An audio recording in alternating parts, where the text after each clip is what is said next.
Shalom teman-teman, kembali lagi bersama saya di channel Good News.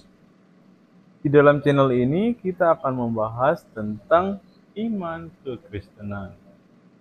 Segala hal yang bersangkut paut dengan iman Kristen akan kita tuangkan di dalam channel ini melalui setiap video-video yang akan diupload melalui channel ini.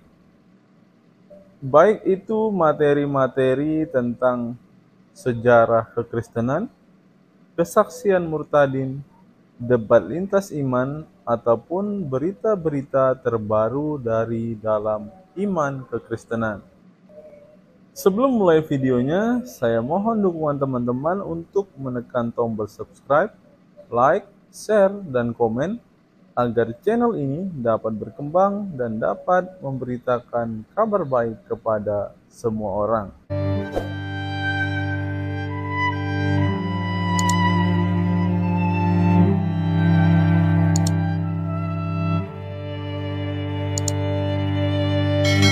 Ya, saya mau bertanya, Joseph. Yesus itu firman yang jadi manusia, apa Bapak yang menjadi manusia? Iya, udah pertanyaan remehan kamu simpen dulu. Saya mau tunjukkan satu video terakhir. Nih Katolik ya. Tidak usah panik, tidak usah panik. Kamu mau menyamakan perbuatan manusia gitu. Maronit ya? Enggak, nggak panik. Apaan sih lu? So penting lu, orang gue lagi nunjukin video terakhir juga. Apaan sih lu? Berisik. Punya ilmu enggak kamu? Kamu punya ilmu enggak? Yesus itu firman yang jadi manusia, apa Bapak yang menjadi manusia? Oh, denger emo guy, denger ya. Jawab, jangan sok pinter, jawab. Ini mau saya jawab, dengerin. Saya nggak tahan lihat poni kamu. Besar sekali ya. Ketika di dalam Yohanes 1 ayat 14, ini mau dijawab. Wah aja botik berisik. Yohanes 1 ayat 14. Ya ini mau dijawab. Oh, kamu nggak teratur, saya turun saya tunjukkan sama kamu. Aku bisa baca Arab atau enggak? Coba. Yohanes 1 ayat 14 ya. Kita tunjukkan Yohanes 1 ayat 14. Nah, Anda ilfil. ilfil lah, saya juga ngeliat poninya juga. Nih, lagi saya tunjukin ini ya. Saya suka dengan kalian itu sebagai orang Islam. Karena kalian harus bisa bahasa Arab harusnya. Karena nanti bahasa Arab itu bahasa surga. Nggak bisa bahasa Arab nanti di surga pakai apa? Pakai translator, pakai Google Translate. Nggak ada bro. Parah. Lama banget kawan, padahal pertanyaannya simple loh. Yesus itu firman Dia baca kan pakai data. Dia. Ini dikasih data. Ini nih. Aduh, jangan keledai Wa ya. humul ladzina wulidu la min dami. Baca seterusnya. Saya sudah baca awalannya. Baca. Ini Yohanes loh. Injil Yohanes loh. Yohanes 1 ayat 14. Pasti teman-teman yang punya ayat Alkitab pasti tahu Yohanes 1 ayat 14 ayatnya apa. Kalau dalam bahasa Latin, et verbum caro factum est.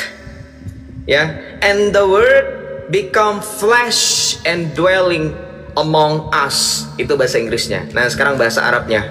Wa humul ladzina wulidu, baca. Baca. Woi, emo. Baca. Buka mic-nya, baca. Masih tahun 2008, di situ gayanya kayak tahun 2009 2008 zaman orang main Facebook. Nih, benar sesuai namanya, hamba alay. Nih, baca. Yang menjadi manusia siapa, woi? Nggak ada yang suruh lu ini bergaya ini. Baca. Jawab dulu dong, singkat dong. Kalau kamu punya ilmu jawab dulu. Yesus itu firman yang jadi manusia. Ini baca. Depan kamu itu data itu. Ya jawab aja, langsung jawab aja, singkat aja kan. Singkat aja lah. Saya bisa baca. Bisa bahasa Arab. Firman di manusia. Oh, firman jadi manusia. Berarti Tuhan kamu ada berapa? Loh, Tuhan ada berapa? Ditanyain kayak gini pertanyaan Tuhanmu anak ada SD. berapa? Oke, kita buka. Tuhanmu ada berapa? Oke, kita buka ya. Kita buka. Kita buka 1 Korintus. Oh, ini katanya perkataan Paulus nih, kita buka 1 Korintus 8 dalam bahasa Arab ayat yang ke-6. Kita baca ya. Suruh dia baca, Bang. Suruh dia Oh, baca. iya. Bisa baca nggak ya? Nih. Kecoret tuh, kalau kecoret nanti Allah marah nggak? Bukan Allah, nggak dalam tulisan. Nih baca. Baca itu. Coba kamu baca. Nih yang saya kotakin nih, gampang lah. Kalau nggak bisa juga keterlaluan kamu, malu kamu sama Muhammad sama Allah. Baca. Kenapa nggak baca Lukas 2 Oh, ayat ini nggak 2? bisa, yang ini aja, yang ini aja. Kau baca Yesus dulu lahir itu, bisa diserahkan kepada diskusi Tuhan. nggak? Tahun berapa itu? Woi, penyembah Ayo manusia. diskusi baik-baik. Iya, ini baik-baik. Alkitab Coba loh. jelaskan Lukas 2. Jelaskan Lukas 2. Bro, gak bisa diskusi Nomor orang 22. kayak gini nih. Mukanya tengil banget, saya nggak suka liatnya, serius. Iya. Feel Ini tapi ini ya teman-teman yang baca, ini adalah kalimat tauhid yang ada di Alkitab, dan teman-teman tahu nggak ini dari siapa? Ini dari Rasul Paulus, ini dalam bahasa Arab. Ini baca ya. Wa la ilaha illahul ahad. Nih, ini kalimat tauhid dari Rasul Paulus. Maka nanti teman-teman bisa baca dalam 1 Korintus 8 ayat 5 sampai dengan 6 dibaca. Namun bagi kita hanya ada satu Allah saja, nih, yaitu Bapa. yaitu Bapa, yang daripadanya berasal segala sesuatu. Ini ayatnya teman-teman. Nih. Dan hanya satu Tuhan saja. Wa iz kana fis sama'i aw fil ardi ma yad'amun nathu annahum alihah. Dibaca. Nahnu ilahun wahid wa huwal abal ladzi minhu kullu syai'in wa ilaihi. Jadi ketika dikatakan ada berapa ya, kita tidak menghitung berapa jumlah Allah seperti kalian. Ya, sebatas itu aja. Islam. Tuhan siapa? Tuhan berapa? Satu. Bedanya dengan hidung dengan mata, dengan hidung dengan burung apa? Kalau cuma satu. Saya Ya. tenggil banget dengan kayak gitu.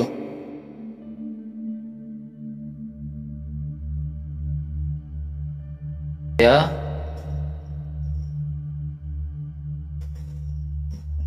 Coba.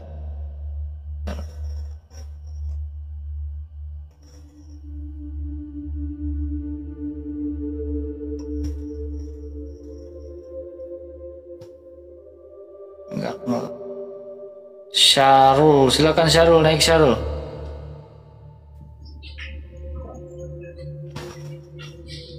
Ya kalau ditanya, Tuhan kamu ada berapa? Ya, Allah kamu ada berapa? Ya Allah saya ya Bapak. Ya. Halo Syarul, Kristen bukan? Islam. Ya, Islam. Apa yang mau didiskusikan? Silakan. Duduk dong. Saya tidak boleh duduk. Saya tidak pakai baju. Ya tidak lihat di bawah dadamu, lihat mukamu teman. Ya, tidak pakai baju ya. Nggak sopan nih. Ya udah. Oi, malam Jumat tidak masih pakai lama, baju ya. bang. Malam Jumat masih lama, bang. Ente jangan nafsu malam Jumat boleh. di sini, bang. Boleh tanya Ustaz, Ya, Ya, silakan kalau tanya lah. Apa yang misalkan- mau kau tanyakan? Silakan. yang dilahirkan itu Silakan. Tuhan atau manusia yang dilahirkan itu? Manusia Sungguh Allah, Yesus sungguh Kristus. manusia. Hah? Ya, sungguh Allah, sungguh manusia. Sepenuhnya Sungguh Allah, Allah, sepenuhnya manusia. manusia. Di mana sepenuhnya Allah, sepenuhnya manusia, di mana tertulis? Kolose 1 ayat 19, di dalam tubuh jasmaniahnya berdiam kepenuhan keilahian.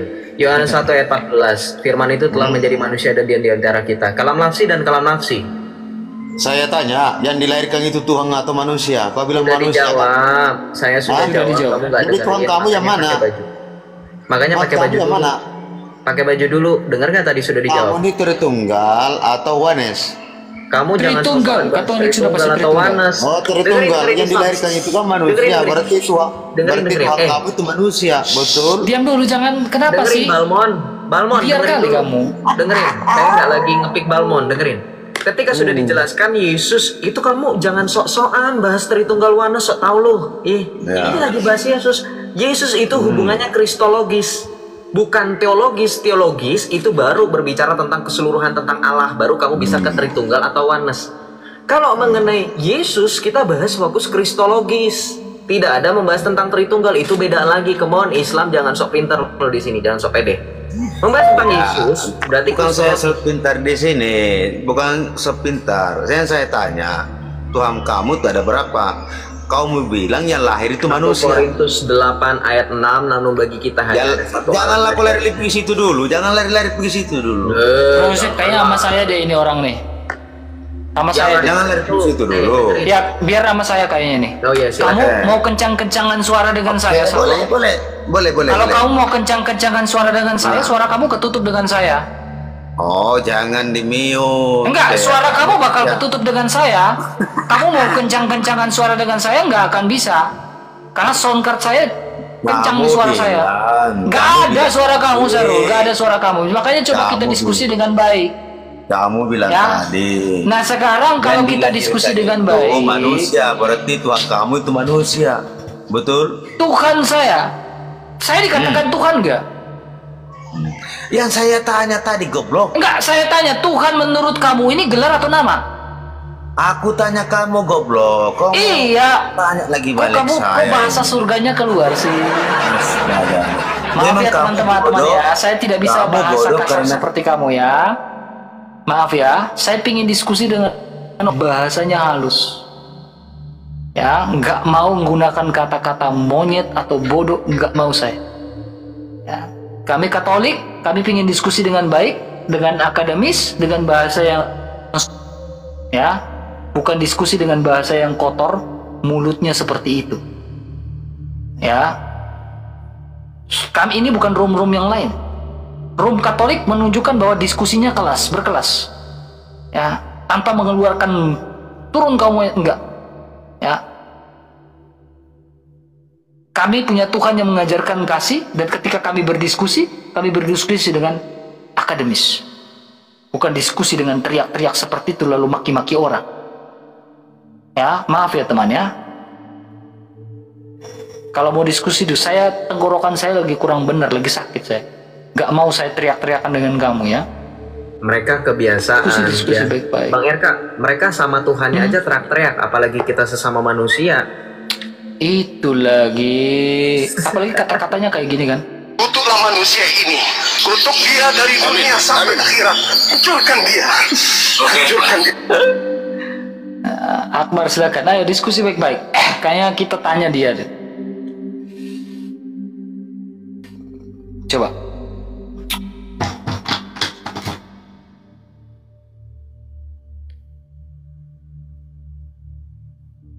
Ini kalau orang yang modal congor ini berat sih diskusinya. Ya, 4,7 teman-teman, kita tap-tap dikit lagi kena tembus ke 2 M. Coba tadi sebelum turunkan saya ngomong Jumatnya. Halo Akbar, Kristen bukan? Islam. Ya, buka kameranya teman. Gelap di sini, Bang. Apa yang kau mau diskusikan coba? Apa ya, Bang? Tadi inginnya cuma nonton. Oke, dibawa dulu Bang ya. Tuhan memberkati Bang ya. Ya, ya. Dibawa dulu Bang ya. Tuhan memberkati Bang ya.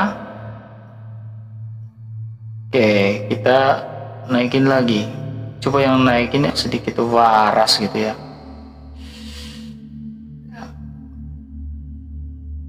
Diskusi kami itu bukan diskusi maki orang seperti itu, tidak. Oh, seperti itu teman. Aku juga Kristen. Oke. Ada pertanyaan enggak? Enggak ada Kak, aku cuma nonton Oke. aja ini. Oke, Tuhan memberkati Kak ya. Iya Kak. Tuhan memberkati. Debat saya memang keras, tapi gak mau keluarkan kata-kata kasar seperti itu teman. Karena iman saya mengajarkan sesuatu yang baik dan benar, menyampaikan dengan halus, sopan gitu kan, bukan dengan kata-kata kasar seperti itu. Kalau room apologet lain mau pakai kata-kata kasar itu urusan mereka. Kalau saya ya, jati diri kami adalah orang Katolik ya, menyampaikan dengan halus, gak mau dengan kasar-kasar seperti itu. Jangan bawa-bawa koma lain ke saya. Halo Ian, Kristen bukan?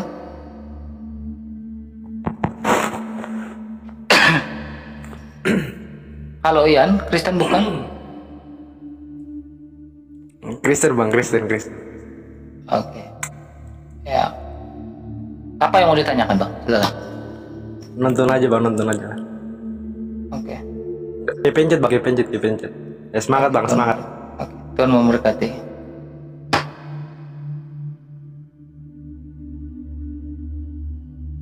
Naikin lagi. Ya. Oke. Mandai. Oke, Mandai ini kayak bagus nih. Bro nggak panik bro, serius. Yang di bawah bilang saya panik, saya nggak panik bro. Kenapa saya nggak panik? Panik kita Bang RK, panik soalnya banyak pasien RSJ yang nyasar masuk ke room Bang RK, makanya. Oh iya betul. Panik di sini teman-teman. Halo Mandai, Kristen bukan?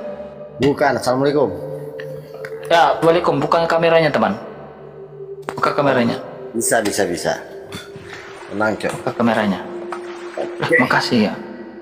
Buka kameranya. Gelap juga. Silakan. Gelap. Ya. Gelap tidak apa-apa. Yang penting kameranya buka, mukanya kelihatan. Ya. Oke, itu kan mukanya masih bisa kelihatan. Oke, apa yang Anda terganjal dan ingin diskusikan? Silakan. Jangan rokok lah teman. Nah, boleh nggak merokok? Jangan. Matikan dulu rokoknya, tahan dulu. Kalau kamu merokok dibawa aja. Sabar dulu dong. Nggak boleh kayak gitu. Kalau kamu nggak rokok, kamu dibawa aja. Ya, silakan. Tunjukkan mukanya dan diskusikan apa mau diskusikan. Mau muka kayak gimana lagi? Ya udah tanya, udah apa yang mau diskusikan? Enggak. Aduh, kasih kesabaran. Sabar ya, jadi orang. Iya, saya sabar nih dari tadi nih. Jangan emosi terus. Katanya pengasih, penyayang. Iya, makanya coba saya sabar nih dari tadi. Udah tanya apa yang mau ditanyakan. Tidak semua orang muslim jelek, ya kan? Betul. Tidak semua orang muslim itu jelek. Betul, saya setuju Bang RK. Bentar, maaf saya potong supaya jangan kita dikelabui. Oh, serius. Tidak semua muslim itu jelek, betul. Tapi yang jelek sudah pasti titik-titik isi sendiri. Udah, jangan kata-kata itu kamu bukan Kak Gem, ya. Sabar Bang Yosep, tenang. Biar kita ikutin dia dulu Bang Yosep. Sabar. Gimana? Silakan. Saya biasanya ikutan dulu. Nggak boleh Yusuf. Tidak. Langsung aja. To the point. Gimana? Seperti itu, ya. Iya, langsung. Apa yang mau kau diskusikan dengan saya? Jangan baper, langsung aja. Iya, enggak. Buat apa saya baper, ya kan? Udah, apa yang mau didiskusikan teman? Cuma kasih tahu, tidak soal. Oke, jadi gini, saya membuka sebuah diskusi ya dengan judul adalah kamu yakin masuk surga atau tidak? Silakan. Kalau masalah masuk itu, insya Allah masuk. Tinggal insya Allah masuk. Insya Allah masuk. Siapa yang menjamin kamu masuk surga? Yang menjamin? Ya Allah Taala. Allah Taala. Ya, bagaimana kamu tahu bahwa Allah mau itu ada? Ya ada lah. Ya, dari mana kamu tahu bahwa Allah kamu itu ada dan bisa menjamin kamu masuk surga? Ya ada lah. Nanti kalau kamu sudah iya, kalau bilang adalah anak TK pun tahu bahwa Allah itu ada, Sang Pencipta itu ada. Tetapi berbicara tentang Allah ini, ya. Allah siapa? Allah kamu. Allah kamu kah? Allah saya. Ya. Ya Allah saya ada. Ya, kamu kan menyebutnya Allah. Kalau kita kan menyebutnya Allah. Ya, bahkan kamu salah dong. Sekarang kita berbicara tentang kata Allah ini. Ya, boleh nggak orang Kristen nyebut kata Allah? Boleh. Boleh. Ya. Oke, boleh. Ya, berarti boleh dong saya bilang Allahnya saya itu ada. Oh ya, dibatasi punya saya ini, dibatasi. Ya, dibatasin karena kamu ngerokok. Kamu pegang rokok. Saya udah bilang. Ya. Jadi Allah itu ada, ya. Allah itu ada, ya. Terus itu ada, tidak bisa dilihat, tidak bisa berbentuk. Ya, tapi kami meyakini Allah itu ada. Allah tidak bisa dilihat, tidak berbentuk. Ya. Tidak berbentuk. Ya. Oke, sesuai dengan sifatnya, ya. Berarti Allah tidak serupa dengan makhluk. Allah Maha Pengasih, Maha Penyayang, Maha Pengampun. Tidak serupa dengan makhluk. Kayak makhluk seperti apa? Ya kan kamu mengatakan Allah itu tidak berbentuk, ya. Saya membangun sebuah diskusi ini susah loh ini. Ya. Kita berbicara tentang Allah. Allah ini kan tidak berbentuk, tidak berwujud. Oke. Allah tidak serupa makhluk, betul? Ada Tuhan selain Allah. Ya, tidak serupa dengan makhluk, betul atau tidak? Makhluk seperti apa? Oke, seperti manusia, seperti iblis, tidak mungkin toh? Tidak. Sekarang aku tanya, Tuhanmu Nah, bentuknya apa? dalam coba dengar dulu. Sabar, saya lagi membangun diskusi yang baik, ya. Biar kamu memahami. Jikalau Allah tidak serupa dengan makhluk, it's okay. Dalam bentuk fisik, Allah itu adalah roh, tidak bisa ada yang melihat. Ya, Alkitab pun mengatakan Allah adalah roh. Yohanes pasal 4 ayat 24. Tetapi saya tidak membahas Allah itu adalah roh. Saat ini saya membahas adalah apakah sifat Allah sama dengan manusia? Maksudnya? Apakah sifat Allah ini sama dengan manusia? Apakah sifat Allah sama dengan iblis atau tidak? Sini dulu. Sebenarnya aku naik ke sini nih, ya. Aku naik ke sini, kolom kamu ini, lihat aku itu, dan apa namanya, cuma mengasih tahu. Enggak, jangan kemana-mana. Kamu fokus dulu, fokus. Saya lagi membangun diskusi, kamu jangan kabur. Gini, Allah tidak serupa dengan makhluk. Oke, dalam bentuk memang Allah adalah roh. Ya, tidak seorang pun dapat melihat Allah karena orang Kristen pun memahami bahwa Allah itu adalah batin. Ya. Gini, aku naik ke kolom kamu. Tidak seorang pun dapat melihat Allah, 1 Timotius 6 ayat 16. Tetapi saya tidak membahas itu. Saya lagi membahas apakah Allah sesuai sifatnya serupa dengan makhluk atau tidak. Aku naik ke room ini, ya. Aduh. Apa namanya? Belum, bukan. Turunlah bro, saya lagi pingin diskusi teman ya. Allah ya. Nah, ini Bro Joseph juga udah siap nih. Buka kameranya dan diskusi ya. Jadilah orang cerdas dan diskusi dengan baik ya. Ya, saya harap yang cerdas ini naik ini cerdas. Berat sih otak mereka, susah nyampe sih. Halo Jamil. Halo bang. Ya, buka kamera. Kristen bukan? Saya Islam bang. Oke. Laisa kamislihi syai'un. Kamu imani itu? Buka kameranya teman. Saya sudah buka bang. Oke, buka dulu. Oke. Laisa kamislihi syai'un. Allah tidak serupa dengan makhluk, betul? Ya, betul. Ya. Tidak serupa dalam bentuk sifat atau tidak? Kalau terkait dengan sifat, itu masuk juga bang. Masuk tuh. Masuk. Berarti Allah tidak serupa dengan makhluk, termasuk sifatnya tidak menyerupai makhluk. Enggak begini bang, begini. Sifat yang diturunkan kepada kita itu termasuk sama lah bang, sama. Kalau menurut saya itu sama dia. Dalam Allah punya sifat sama nggak dengan iblis? Beda bang, beda. Iblis makhluk juga kan? Iblis beda. Makhluk juga kan? Makhluk, ya. Oke. Iblis makhluk bang. Misalkan iblis ini kan menyesatkan. Itu kan karakter sifat dari iblis. Apakah Allah juga menyesatkan? Allah juga menyesatkan? Tidak bang. Tidak. Kalau Allah menyesatkan, apakah dia masih dikatakan laisa kamislihi syai'un? Gini bang. Silakan. Sebenarnya saya mau bertanya juga ini bang. Nggak, kita selesaikan ini dulu teman. Jangan kemana-mana. Selesaikan dulu ini. Kita bicara tentang Allah nih. Iya. Iya, yang ya tadi kan? Saya mau menanyakan hal yang sama, tetapi agak berbeda bang. Enggak, selesaikan dulu. Apakah Allah ini serupa dengan makhluk? Apakah sifatnya sama dengan iblis atau tidak? Yang jelas sifat Allah tidak untuk menyesatkan orang bang. Oke, iblis menyesatkan? Menyesatkan bang. Coba kamu baca. Ini surah 16 ayat 93. Coba seandainya baca. Seandainya Allah berkehendak, niscaya Dia menjadikan satu. Ya, terus satu umat. Mana dia? Turunkan satu umat saja. Nih, satu umat saja. Iya, satu umat saja. Akan tetapi Dia yang Dia kehendaki. Siapa yang menyesatkan ini? Apa nih?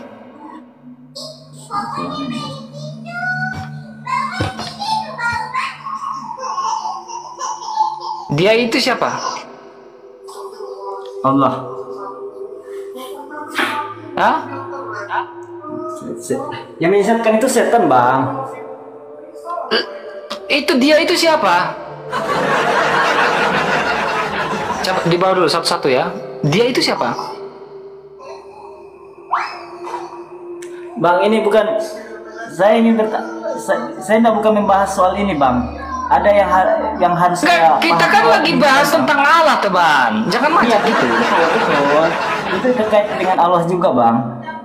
Ya, makanya saya tanya kepada kamu, kita kan lagi berdiskusi dengan baik. Allah tidak serupa dengan makhluk, apakah termasuk dengan sifatnya? Kau bilang iya. Ya. Kau bilang termasuk iya, tidak termasuk dengan sifatnya. Allah tidak serupa dengan makhluk. Itu kan kata kamu. Termasuk dengan sifatnya, tidak serupa dengan makhluk. Maksud saya tidak serupa dengan sifat setan, Bang, iblis. Nah, kalau tidak serupa dengan iblis disebut menyesatkan. Misalkan Allah itu adalah maha baik, ya kan? Ya, benar. Ya, iblis baik gak? Enggak, Bang. Apakah Allah maha segala maha? Tidak baik, Bang. Pertanyaan saya, apakah Allah maha segala maha? Ya. Oke. Nah, ayat yang kita bacakan tadi, apakah dia maha? Dia ini siapa nih? Dia. Yang jelas Allah itu maha, Bang. Maha penyayang, maha. Iya, ini dia apa? Dia apa nih, Pak? Bentar, Bang, bentar. Buka kamera, jangan kabur ya, Pak ya. Baca dulu. Ya, soalnya dia ini siapa? Iya, Bang, Abang. Saya hanya ini tidak terlalu. Iya, yang saya tanyakan dia ini siapa? Nah, bisa enggak pindah kita ke pertanyaan lain, Bang, terkait ini? Kau tidak mampu dengan ini? Bukan, saya tidak terlalu pintar menjelaskan, Bang. Tapi saya hanya mengeluhkan satu pertanyaan. Bahwasanya ada yang pertama yang sebelum Abang itu tadi yang naik, ada terkait keilahian gitu, Bang. Terkait keilahian keilahian siapa? Katolik itu. Keilahian Yesus. Ya gitu. Oke. Ciri-ciri keilahian yang mana lah ciri-ciri yang bisa kita sebutkan untuk ada ilahi, sifat ilahi gitu loh. Ya, sifat ilahi yang terdapat di diri Yesus Kristus itu, Bang. Ya, sifat ilahi yang terdapat dari Yesus ini sungguh-sungguh Allah dan sungguh-sungguh manusia. Ya. Ketika kamu berbicara dia sungguh-sungguh manusia, kamu jangan berpikir bahwa kamu menghilangkan keilahiannya. Karena gini, dalam Filipi pasal 2 ayat 5-7 mengatakan, yang walaupun dalam rupa Allah tidak menganggap kesetaraan sebagai milik yang harus dipertahankan, melainkan telah mengosongkan dirinya dan mengambil rupa seorang hamba, menjadi sama seperti manusia. Jadi di situ Allah yang adalah roh, ya, yang tidak bisa dilihat, ya, dia menambahkan. Allah itu adalah roh ilahi, sang ilahi. Nah, sang ilahi ini menambahkan rupa hamba dalam Filipi 2 ayat 5-7. Nah, kata yang dipakai dalam bahasa Yunani dalam Filipi 2 ayat 5 itu adalah morpe. Lebih tepatnya, lebih jelasnya morpe doulo. Dia menambahkan rupa hamba. Ya. Karena apa? Firman itu menjadi manusia, sehingga kita kenal Yesus sungguh-sungguh Allah dan sungguh-sungguh manusia. Nah, kita juga bisa temukan tentang siapa Yesus Kristus di dalam Kolose pasal 1 ayat 15. Dikatakan dialah yang sulung. Bukan berarti Yesus adalah anak sulung Allah secara letterlek. Tetapi di situ menggunakan bahasa Yunani lagi, bahasa aslinya. Menggunakan kata prototokos.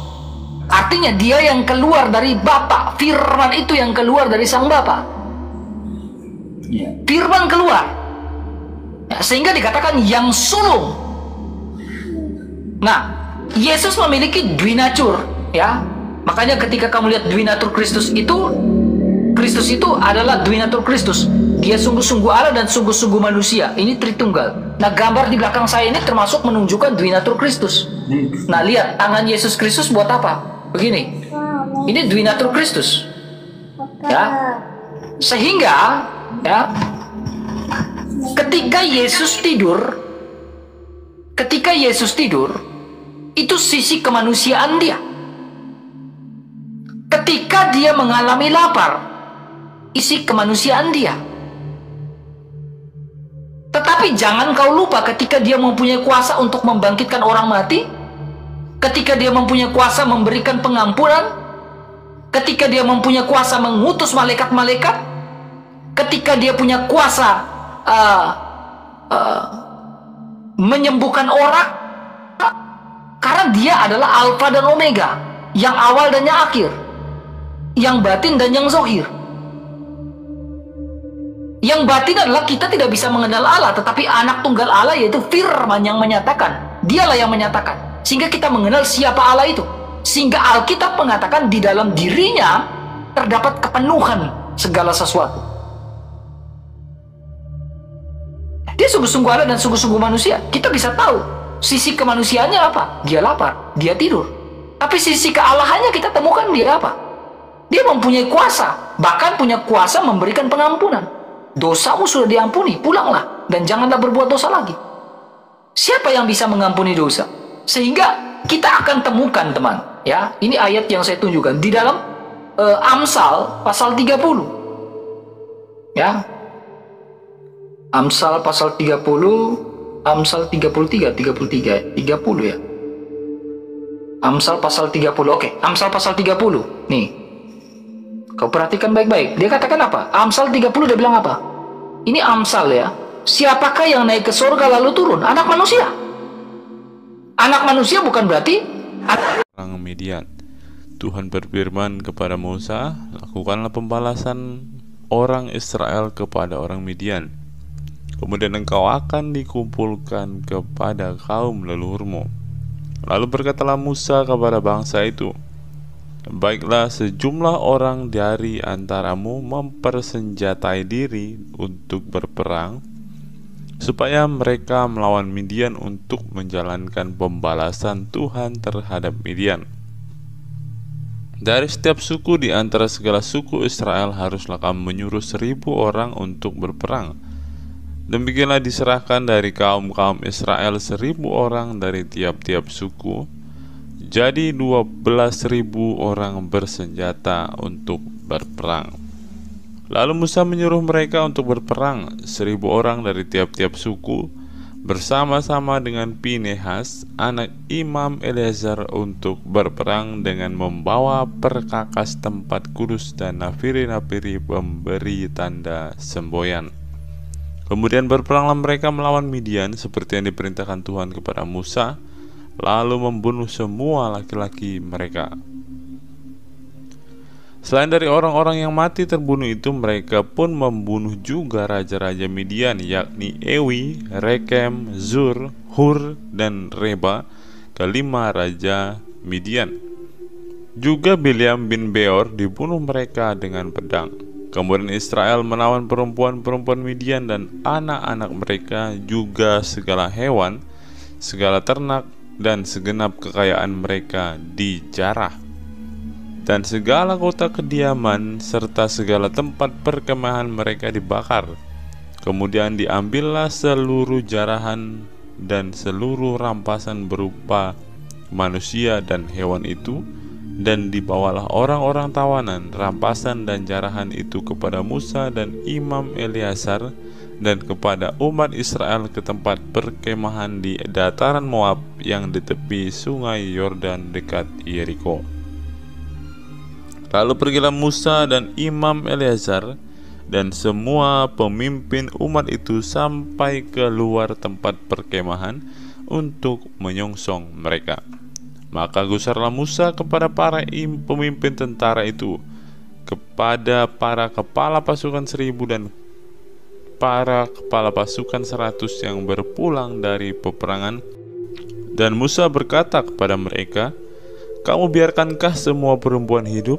Bukankah perempuan-perempuan ini atas nasihat Bileam menjadi sebabnya orang Israel berubah setia terhadap Tuhan dalam hal peor, sehingga tulah Tuhan turun ke antara umat Tuhan?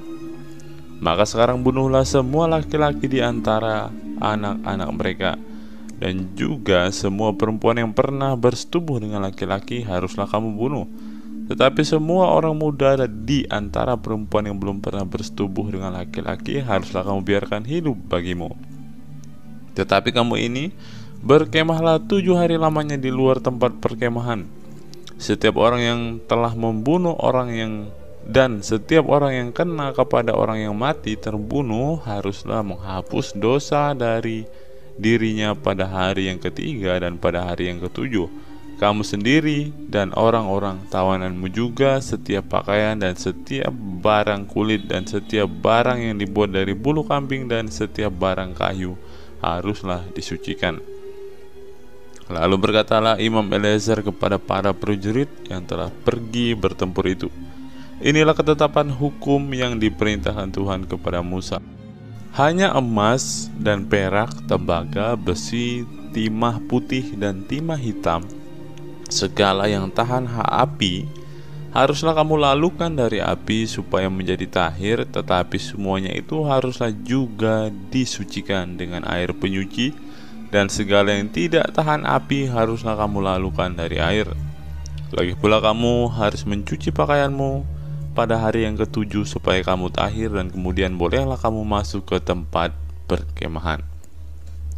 Mengenai jarahan, Tuhan berfirman kepada Musa, hitunglah jarahan jumlah rampasan yang telah diangkut yang berupa manusia dan hewan.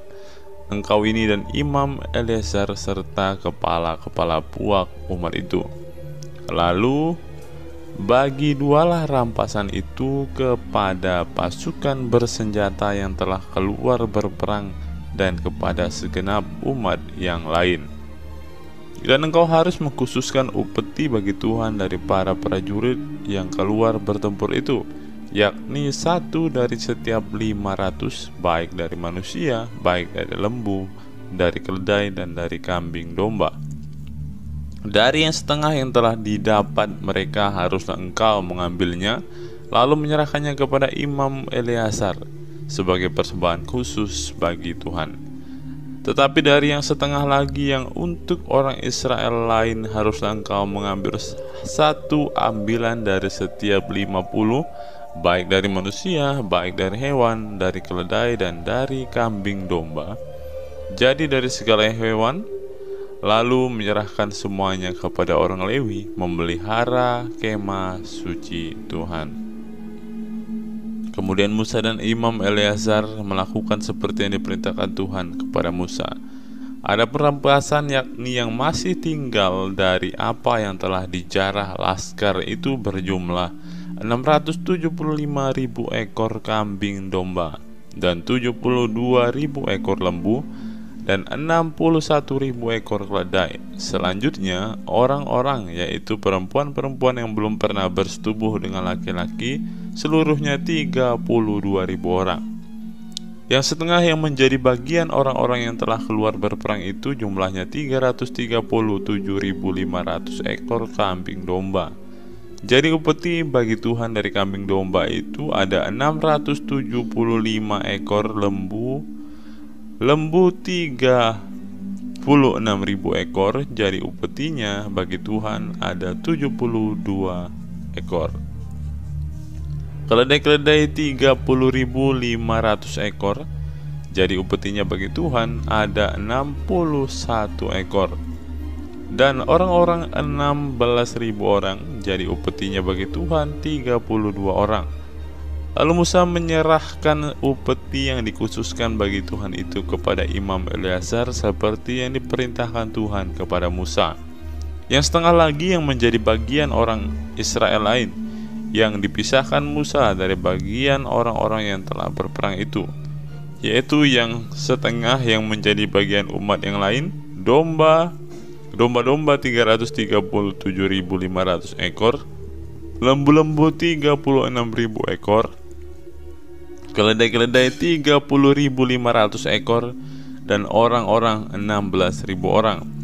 Lalu Musa mengambil dari yang setengah yang menjadi bagian orang Israel lain itu satu ambilan dari setiap 50, baik dari manusia, baik dari hewan, kemudian menyerahkan semuanya kepada orang Lewi dan memelihara kemah suci seperti yang diperintahkan Tuhan kepada Musa.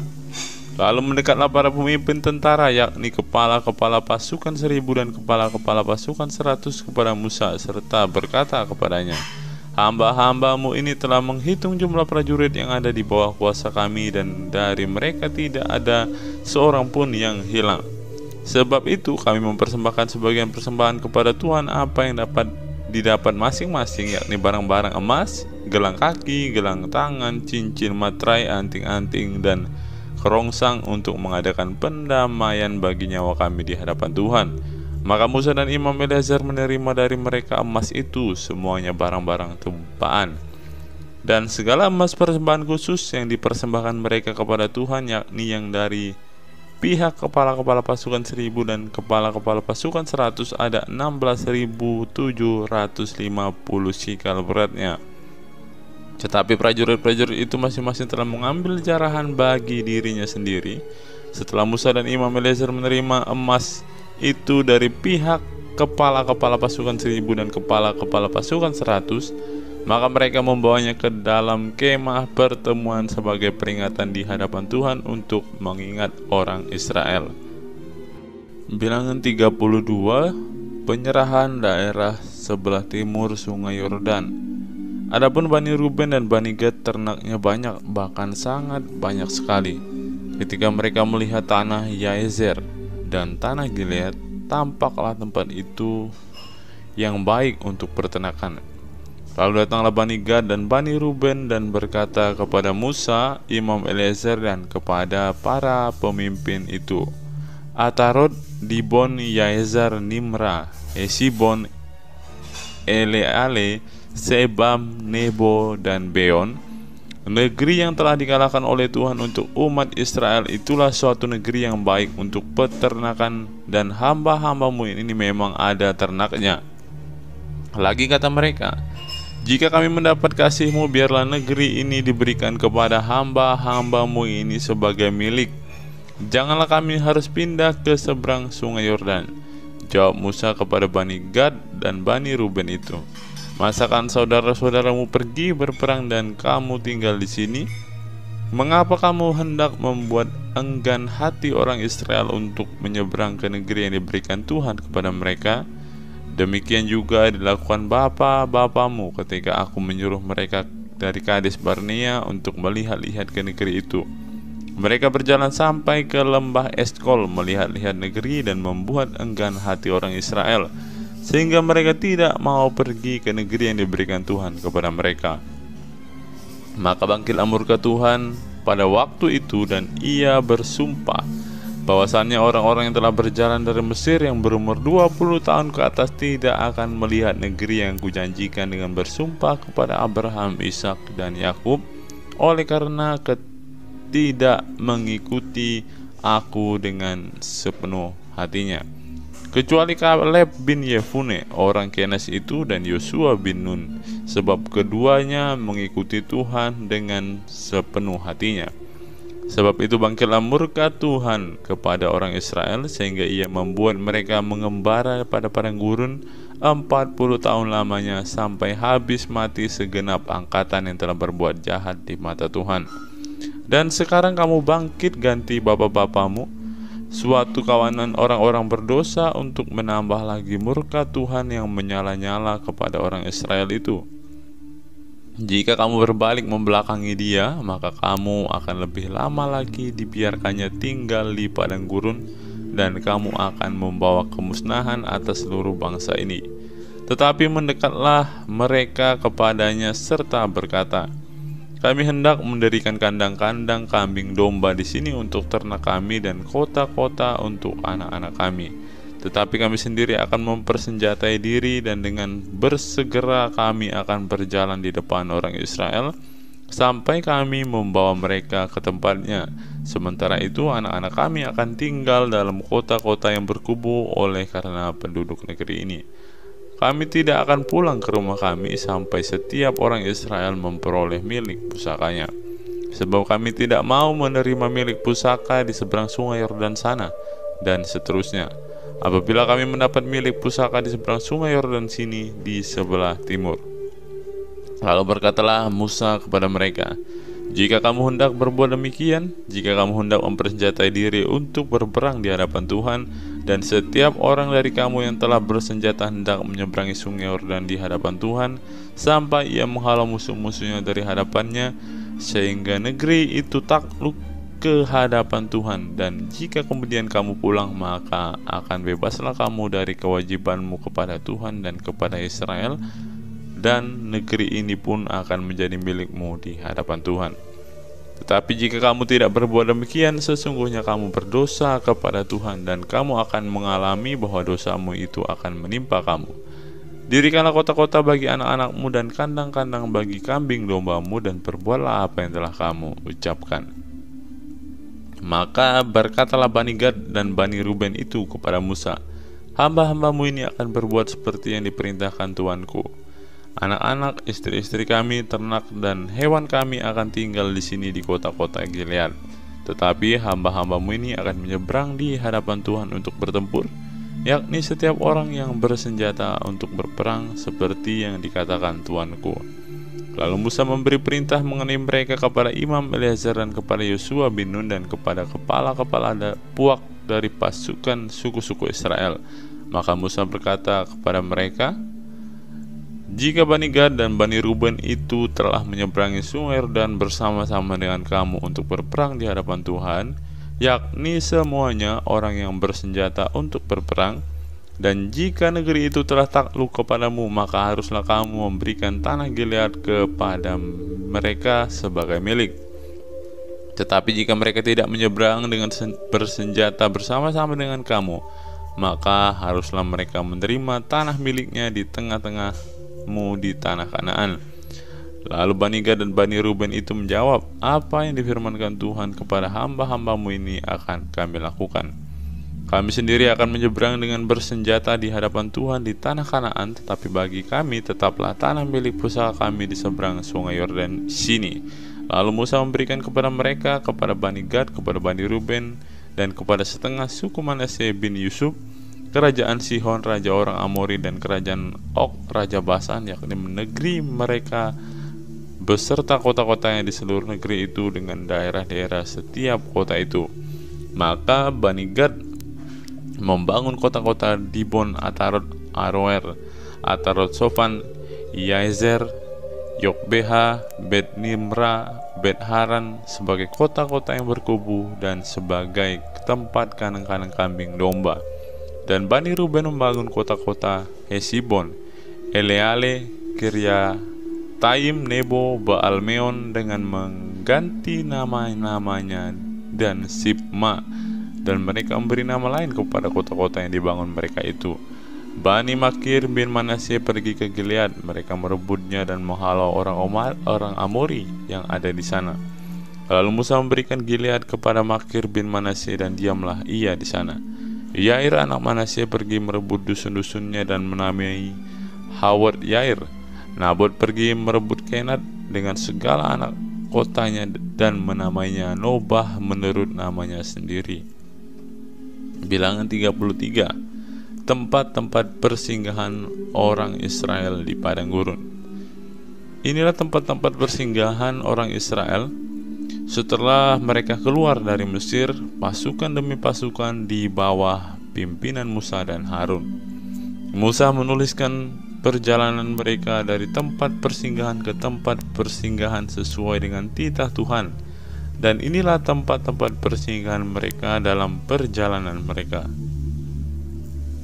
Mereka berangkat dari Rameses pada bulan yang pertama pada hari yang ke-15 bulan yang pertama itu. Pada hari sesudah Paskah berjalanlah orang Israel keluar oleh tangan yang dinaikkan di depan mata semua orang Mesir. Sementara orang Mesir sedang menguburkan orang-orang yang telah dibunuh Tuhan di antara mereka, yakni semua anak sulung, sebab Tuhan telah menjatuhkan hukuman-hukuman kepada para Allah mereka. Berangkatlah orang Israel dari Rameses lalu berkemah di Sukot. Mereka berangkat dari Sukot lalu berkemah di Etam yang di tepi padang gurun. Mereka berangkat dari Etam lalu balik kembali ke Pihahirot yang di depan Baal Sepon, kemudian berkemah di tetangan Migdol. Mereka berangkat dari Pihahirot dan lewat dari tengah-tengah laut ke padang gurun. Lalu mereka berjalan 3 hari perjalanan jauhnya di padang gurun Etam, kemudian mereka berkemah di Mara. Mereka berangkat dari Mara lalu sampai ke Elim. Di Elim ada 12 mata air dan 70 pohon korma. Di sanalah mereka berkemah. Mereka berangkat dari Elim lalu berkemah di tepi laut Teberau. Mereka berangkat dari laut Teberau lalu berkemah di padang gurun Sin. Mereka berangkat dari padang gurun Sin lalu berkemah di Dofka. Mereka berangkat dari Dofka lalu berkemah di Alus. Mereka berangkat dari Alus lalu berkemah di Rafidim, dan di sana tidak ada air minum untuk bangsa itu. Mereka berangkat dari Rafidim lalu berkemah di padang gurun Sinai. Mereka berangkat dari padang gurun Sinai lalu berkemah di Kibrot Ta'awa. Mereka berangkat dari Kibrot Ta'awa lalu berkemah di Hazerot. Mereka berangkat dari Hazerot lalu berkemah di Ritma. Mereka berangkat dari Ritma lalu berkemah di Rimon Peros. Mereka berangkat dari Rimon Peros lalu berkemah di Libna. Mereka berangkat dari Libna lalu berkemah di Risa. Mereka berangkat dari Risa lalu berkemah di Kehelata. Mereka berangkat dari Kehelata lalu berkemah di Hares Syafer. Mereka berangkat dari Hares Syafer lalu berkemah di Harada. Mereka berangkat dari Harada lalu berkemah di Makelot. Mereka berangkat dari Makelot lalu berkemah di Tahat. Mereka berangkat dari Tahat lalu berkemah di Tarah. Mereka berangkat dari Tarah lalu berkemah di Mitka. Mereka berangkat dari Mitka lalu berkemah di Hasmona. Mereka berangkat dari Hasmona lalu berkemah di Moserot. Mereka berangkat dari Moserot lalu berkemah di Bene Yaakan. Mereka berangkat dari Bene Yaakan lalu berkemah di Horgidgad. Mereka berangkat dari Horgidgad lalu berkemah di Yotbata. Mereka berangkat dari Yotbata lalu berkemah di Abrona. Mereka berangkat dari Abrona lalu berkemah di Ezion Geber.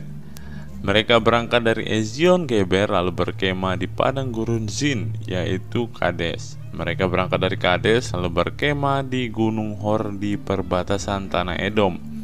Ketika itu Imam Harun naik ke Gunung Hor sesuai dengan titah Tuhan, dan di situ ia mati pada tahun ke-40 sesudah orang Israel keluar dari tanah Mesir. Pada bulan yang kelima pada tanggal 1 bulan itu, Harun berumur 123 tahun ketika ia mati di padang Gunung Hor.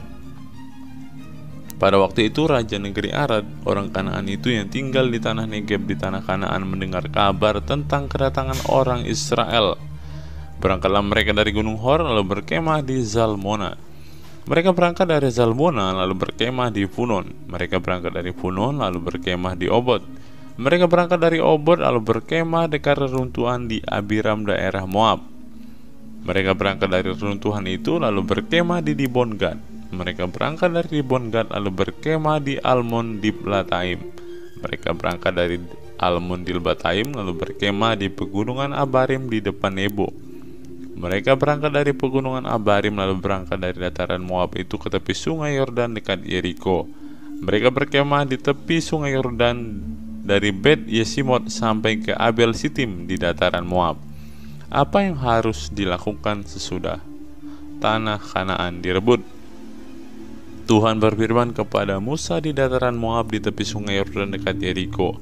Berbicaralah kepada orang Israel dan katakan kepada mereka, apabila kamu menyeberangi sungai Yordan ke tanah Kanaan, maka haruslah kamu menghalau semua penduduk negeri itu dari depanmu dan membinasakan segala batu berukir kepunyaan mereka. Juga harus kamu membinasakan segala patung tuangan mereka dan memusnahkan segala bukit pengorbanan mereka. Haruslah kamu menduduki negeri itu dan diam di sana, sebab kepadamu lah aku berikan negeri itu untuk diduduki. Maka haruslah kamu membagi negeri itu sebagai milik pusaka dengan membuang undi menurut kaummu. Kepada yang besar jumlahnya haruslah kamu memberikan milik pusaka yang besar, dan kepada yang kecil jumlahnya haruslah kamu memberikan milik pusaka yang kecil, yang ditunjuk oleh undi bagi masing-masing. Itulah bagian undiannya menurut suku nenek moyangmu, haruslah kamu membagi milik pusaka itu.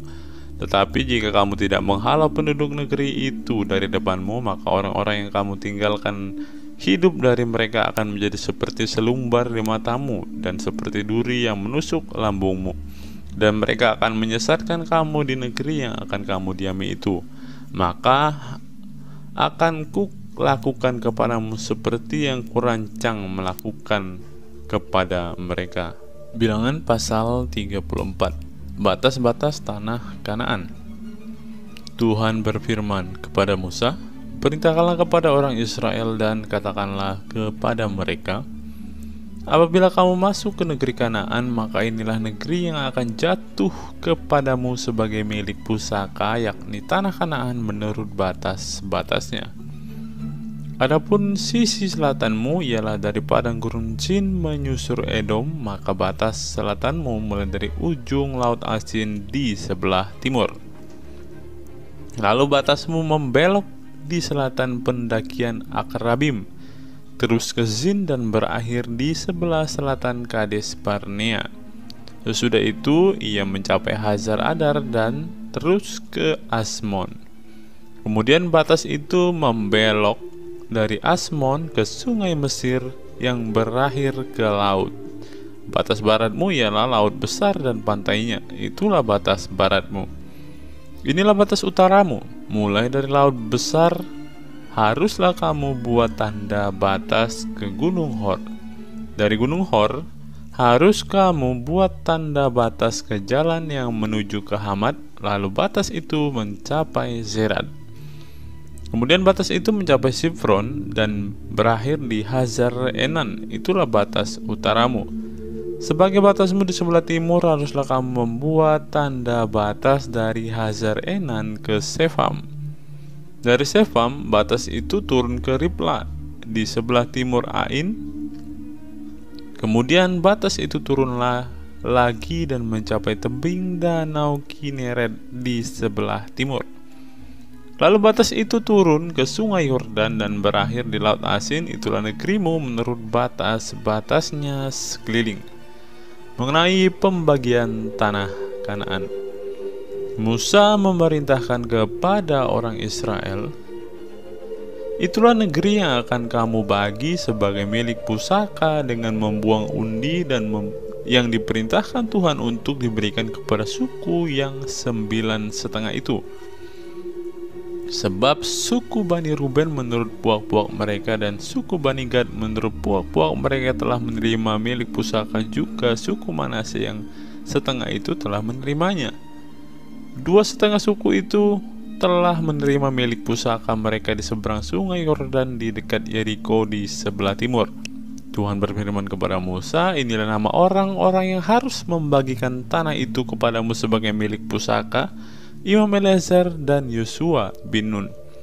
Lagi haruslah kamu mengambil seorang pemimpin dari suku untuk membagikan tanah itu sebagai milik pusaka. Itulah nama orang-orang itu dari suku-suku Yehuda: Kaleb bin Yefune dari suku Bani Simeon, Samuel bin Amihud dari suku Benyamin, Elidad bin Kislon dari suku Bani Dan, seorang pemimpin, Buki bin Yokli dari anak-anak Yusuf, yakni dari suku Bani Manase seorang pemimpin, Haniel bin Efod, dan dari suku Bani Efraim seorang pemimpin, Kemuel bin Siftan, dari suku Zebulon seorang pemimpin, Elisafan bin Parnah, dari suku Bani Isakar seorang pemimpin, Paltiel bin Azan, dari suku Bani Aser seorang pemimpin, Ahihud bin Shelomi, dari suku Bani Naftali seorang pemimpin, Pedael bin Amihud, Itulah orang-orang yang diperintahkan Tuhan untuk membagikan milik pusaka kepada orang Israel di tanah Kanaan. Bilangan pasal 35. Kota-kota orang Lewi. Tuhan berfirman kepada Musa di dataran Moab di tepi sungai Yordan di dekat Yeriko. Perintahkanlah kepada orang Israel supaya dari milik pusaka kepunyaannya diberikan mereka kota-kota kepada orang Lewi untuk didiami. Juga haruslah kamu memberikan kepada orang Lewi tanah-tanah pengembalaan yang di sekeliling kota-kota itu. Kota-kota itu akan menjadi kepunyaan mereka untuk didiami, dan tanah-tanah pengembalaannya untuk hewan yang mereka miliki dan untuk segala ternak mereka yang lain.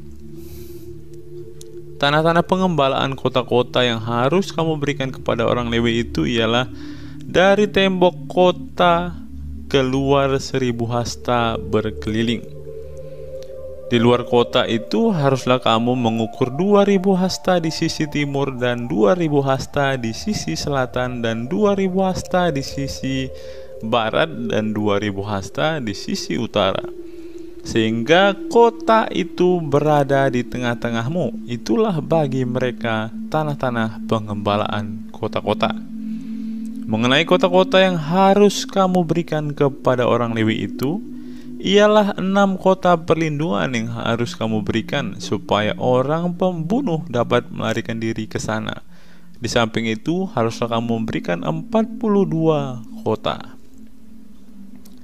Segala kota yang harus kamu berikan kepada orang Lewi itu berjumlah 48 kota, semuanya dengan tanah-tanah pengembalaannya.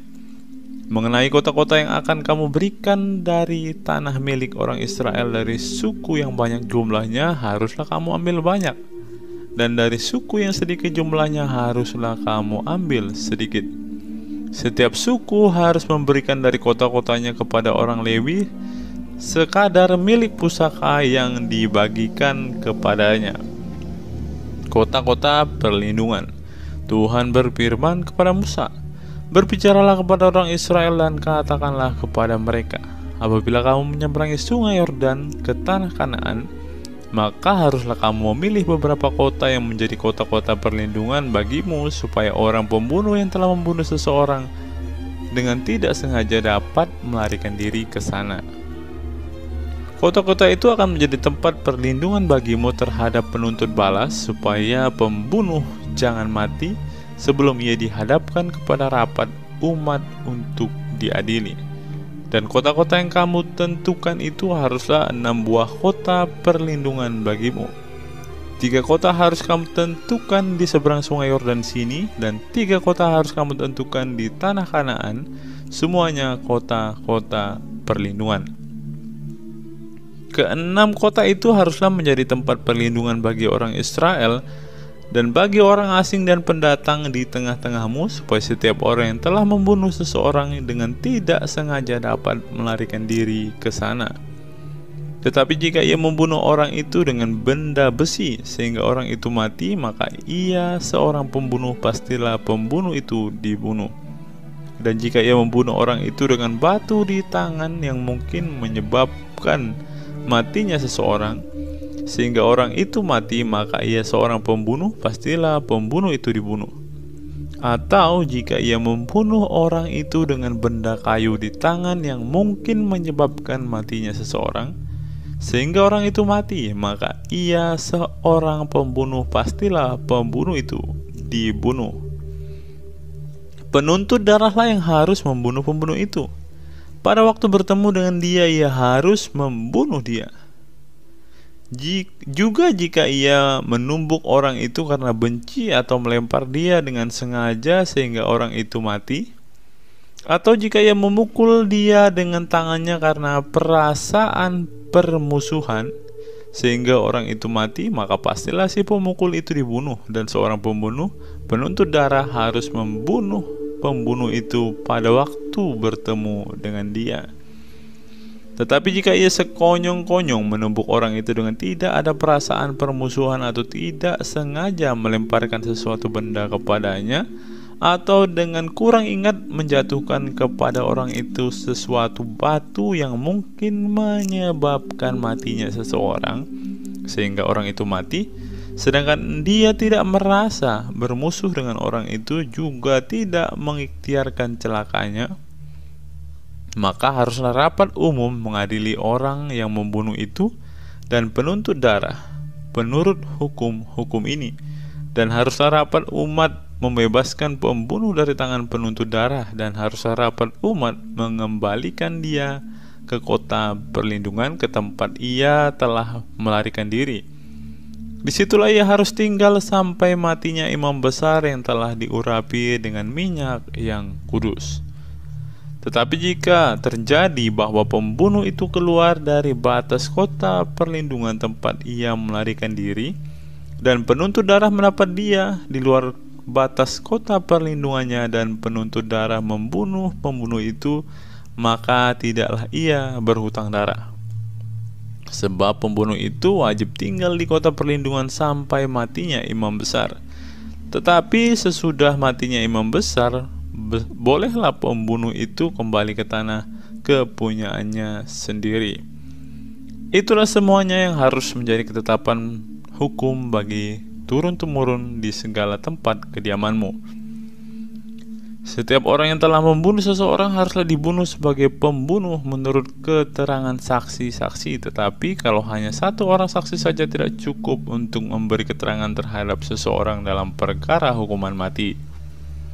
Janganlah kamu menerima uang tebusan karena nyawa seorang pembunuh yang kesalahannya setimpal dengan hukuman mati, tetapi pastilah ia dibunuh. Juga janganlah kamu menerima uang tebusan karena seseorang telah melarikan diri ke kota perlindungannya, supaya ia boleh kembali untuk diam di tanahnya sebelum matinya imam besar. Jadi janganlah kamu mencemarkan negeri tempat tinggalmu, sebab darah itulah yang mencemarkan negeri itu. Maka bagi negeri itu tidak dapat diadakan pendamaian oleh karena darah yang tertumpah di sana, kecuali dengan darah orang yang telah menumpahkannya. Maka janganlah menajiskan negeri tempat kedudukanmu, yang di tengah-tengah aku diam, sebab aku Tuhan diam di tengah-tengah orang Israel.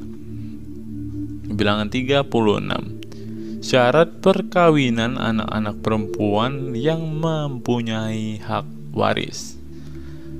Mendekatlah kepala-kepala puak dari kaum Bani Gilead bin Makir bin Manasye, salah satu dari kaum keturunan Yusuf, dan berbicaralah di depan Musa dan pemimpin-pemimpin kepala-kepala suku Israel, kata mereka, Tuhan telah memerintahkan tuanku untuk memberikan tanah itu kepada orang Israel sebagai milik pusaka dengan membuang undi, dan oleh Tuhan telah diperintahkan kepada tuanku untuk memberikan milik pusaka Zelafedat saudara kami kepada anak-anaknya yang perempuan.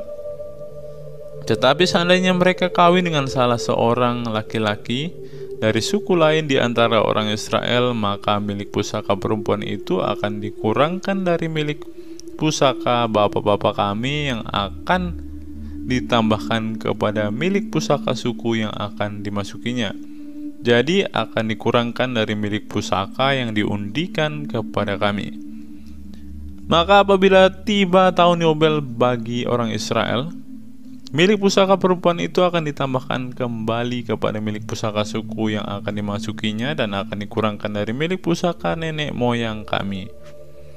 Lalu Musa memerintahkan kepada orang Israel sesuai dengan titah Tuhan, perkataan suku keturunan Yusuf itu benar. Inilah firman yang diperintahkan Tuhan mengenai anak-anak perempuan Zelafedat, bunyinya, mereka boleh kawin dengan siapa saja yang suka kepada mereka, asal mereka kawin di lingkungan salah satu kaum dari suku ayah mereka. Sebab milik pusaka orang Israel tidak boleh beralih dari suku ke suku, tetapi orang Israel haruslah masing-masing memegang milik pusaka suku nenek moyangnya. Jadi setiap anak perempuan di antara suku-suku orang Israel yang telah mewarisi milik pusaka haruslah kawin dengan seorang dari salah satu kaum yang termasuk suku ayahnya, supaya setiap orang Israel mewarisi milik pusaka nenek moyangnya.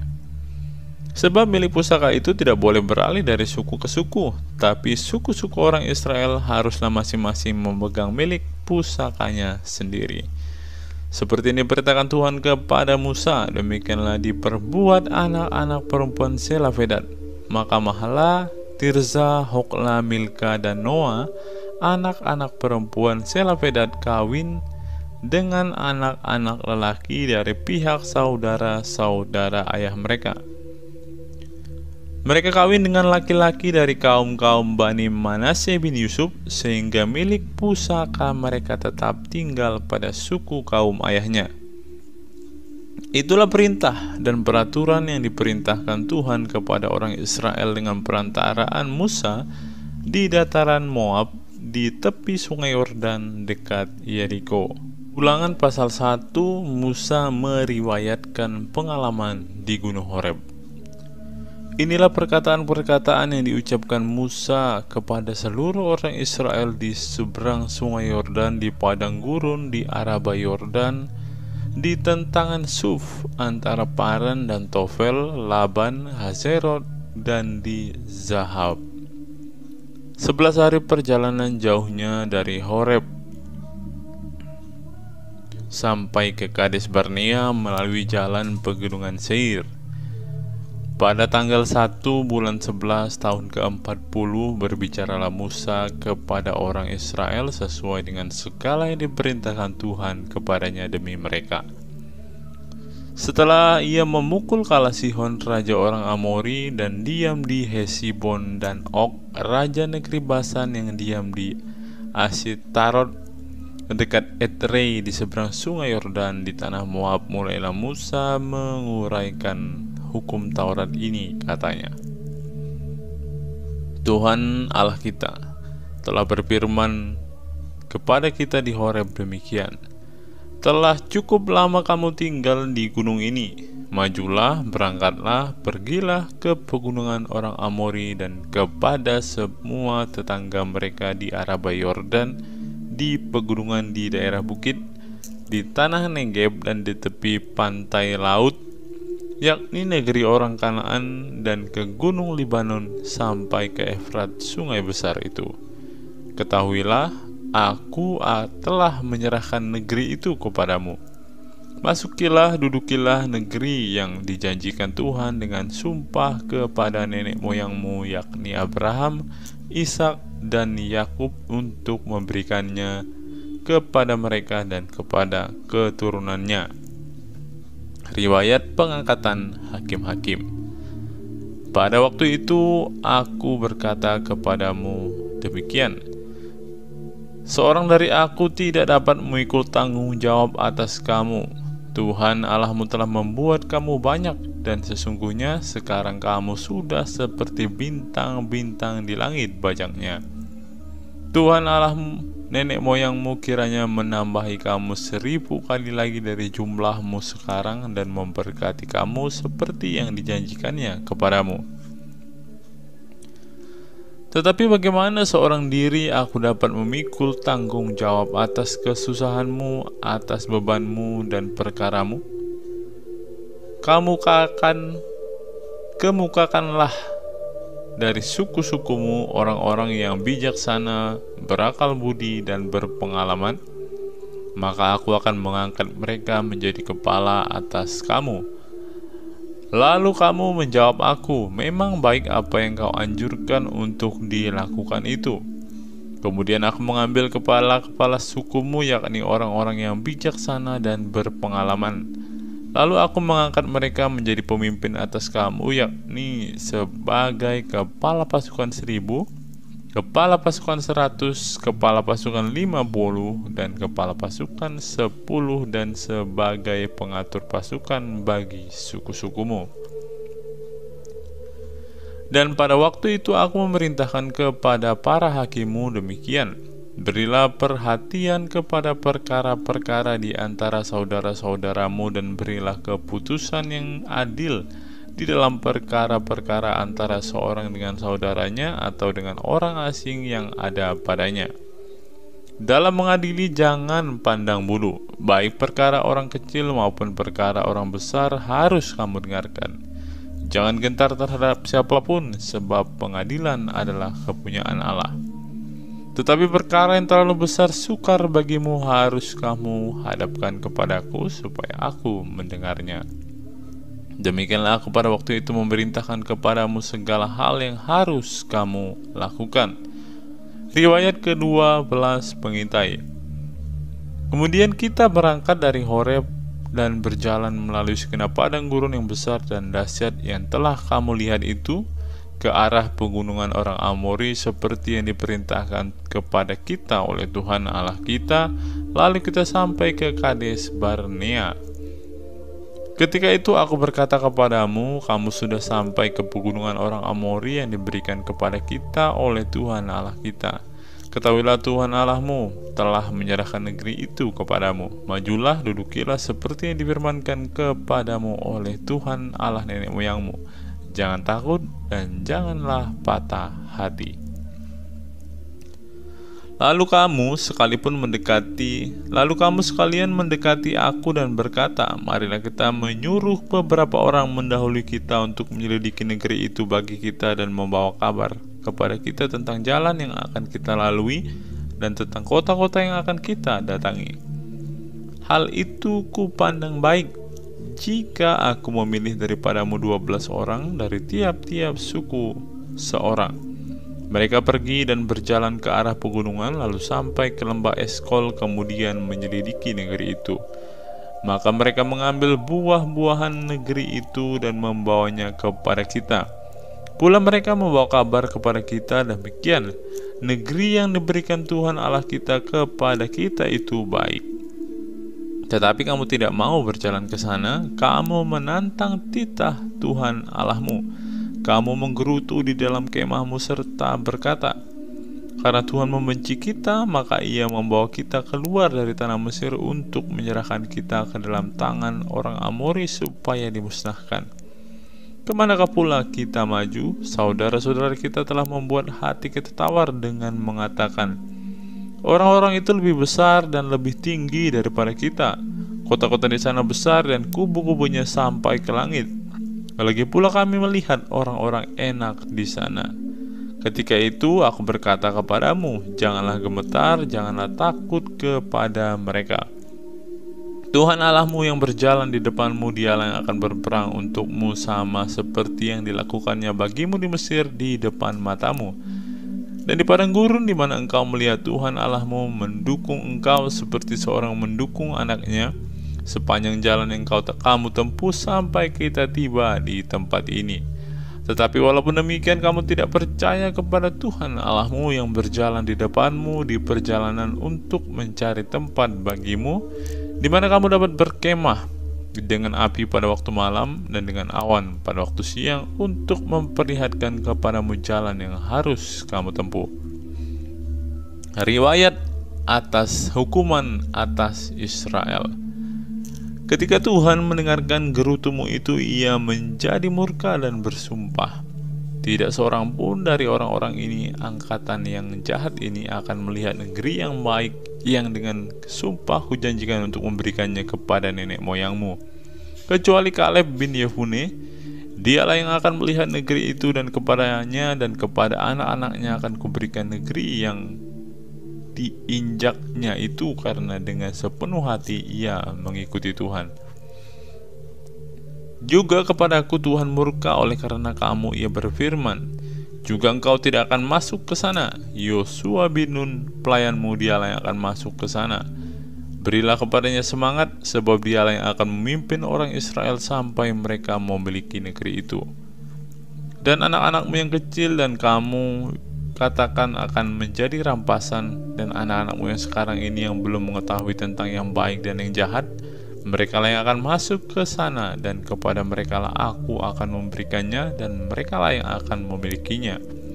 Tetapi kamu ini baiklah berangkat ke padang gurun ke arah laut Teberau. Riwayat kegagalan serangan ke bagian selatan. Lalu kamu menjawab, katamu kepadaku, kami berbuat dosa kepada Tuhan. Kami mau maju berperang, menurut segala yang diperintahkan kepada kami oleh Tuhan Allah kita. Dan setiap orang daripadamu menyandang senjata perangnya, sebab kamu menganggap mudah untuk berjalan maju ke arah pegunungan. Tetapi Tuhan berfirman kepadaku, katakanlah kepada mereka, janganlah kamu maju dan janganlah kamu berperang, sebab aku tidak ada di tengah-tengahmu. Nanti kamu terpukul kalah oleh musuhmu. Dan aku berbicara kepadamu, tetapi kamu tidak mendengarkan. Kamu menentang titah Tuhan, kamu berlaku terlalu berani dan maju ke arah pegunungan. Kemudian orang Amori yang diam di pegunungan itu keluar menyerbu kamu, dan mereka mengejar kamu seperti lebah dan mengalahkan kamu dari Seir sampai Horma. Lalu kamu pulang dan menangis di hadapan Tuhan, tetapi Tuhan tidak mendengarkan tangisanmu dan tidak memberi telinga kepada suaramu. Demikianlah kamu lama tinggal di Kades, yakni sepanjang waktu kamu tinggal di sana. Ulangan pasal 2, riwayat perjalanan di padang gurun. Kemudian kita balik dan berangkat ke padang gurun ke arah laut Teberau seperti yang difirmankan Tuhan kepadaku. Lama kita berjalan keliling pegunungan Seir. Lalu berfirmanlah Tuhan kepadaku demikian, telah cukup lamanya kamu berjalan keliling pegunungan ini. Beloklah sekarang ke utara. Perintahkanlah kepada bangsa itu demikian, sebentar lagi kamu akan berjalan melalui daerah-daerah saudaramu Bani Esau dan diam di Seir. Mereka akan takut kepadamu, tetapi hati-hatilah sekali, janganlah menyerang mereka, sebab aku tidak akan memberikan kepadamu setapak kaki dari negeri mereka, karena kepada Esau telah kuberikan pegunungan Seir menjadi miliknya. Makanan haruslah kamu beli dari mereka dengan uang, supaya kamu dapat makan, juga air haruslah kamu beli dari mereka dengan uang, supaya kamu dapat minum. Sebab Tuhan Allahmu memberkati engkau dalam segala pekerjaan tanganmu. Ia memperhatikan perjalananmu melalui padang gurun yang besar ini.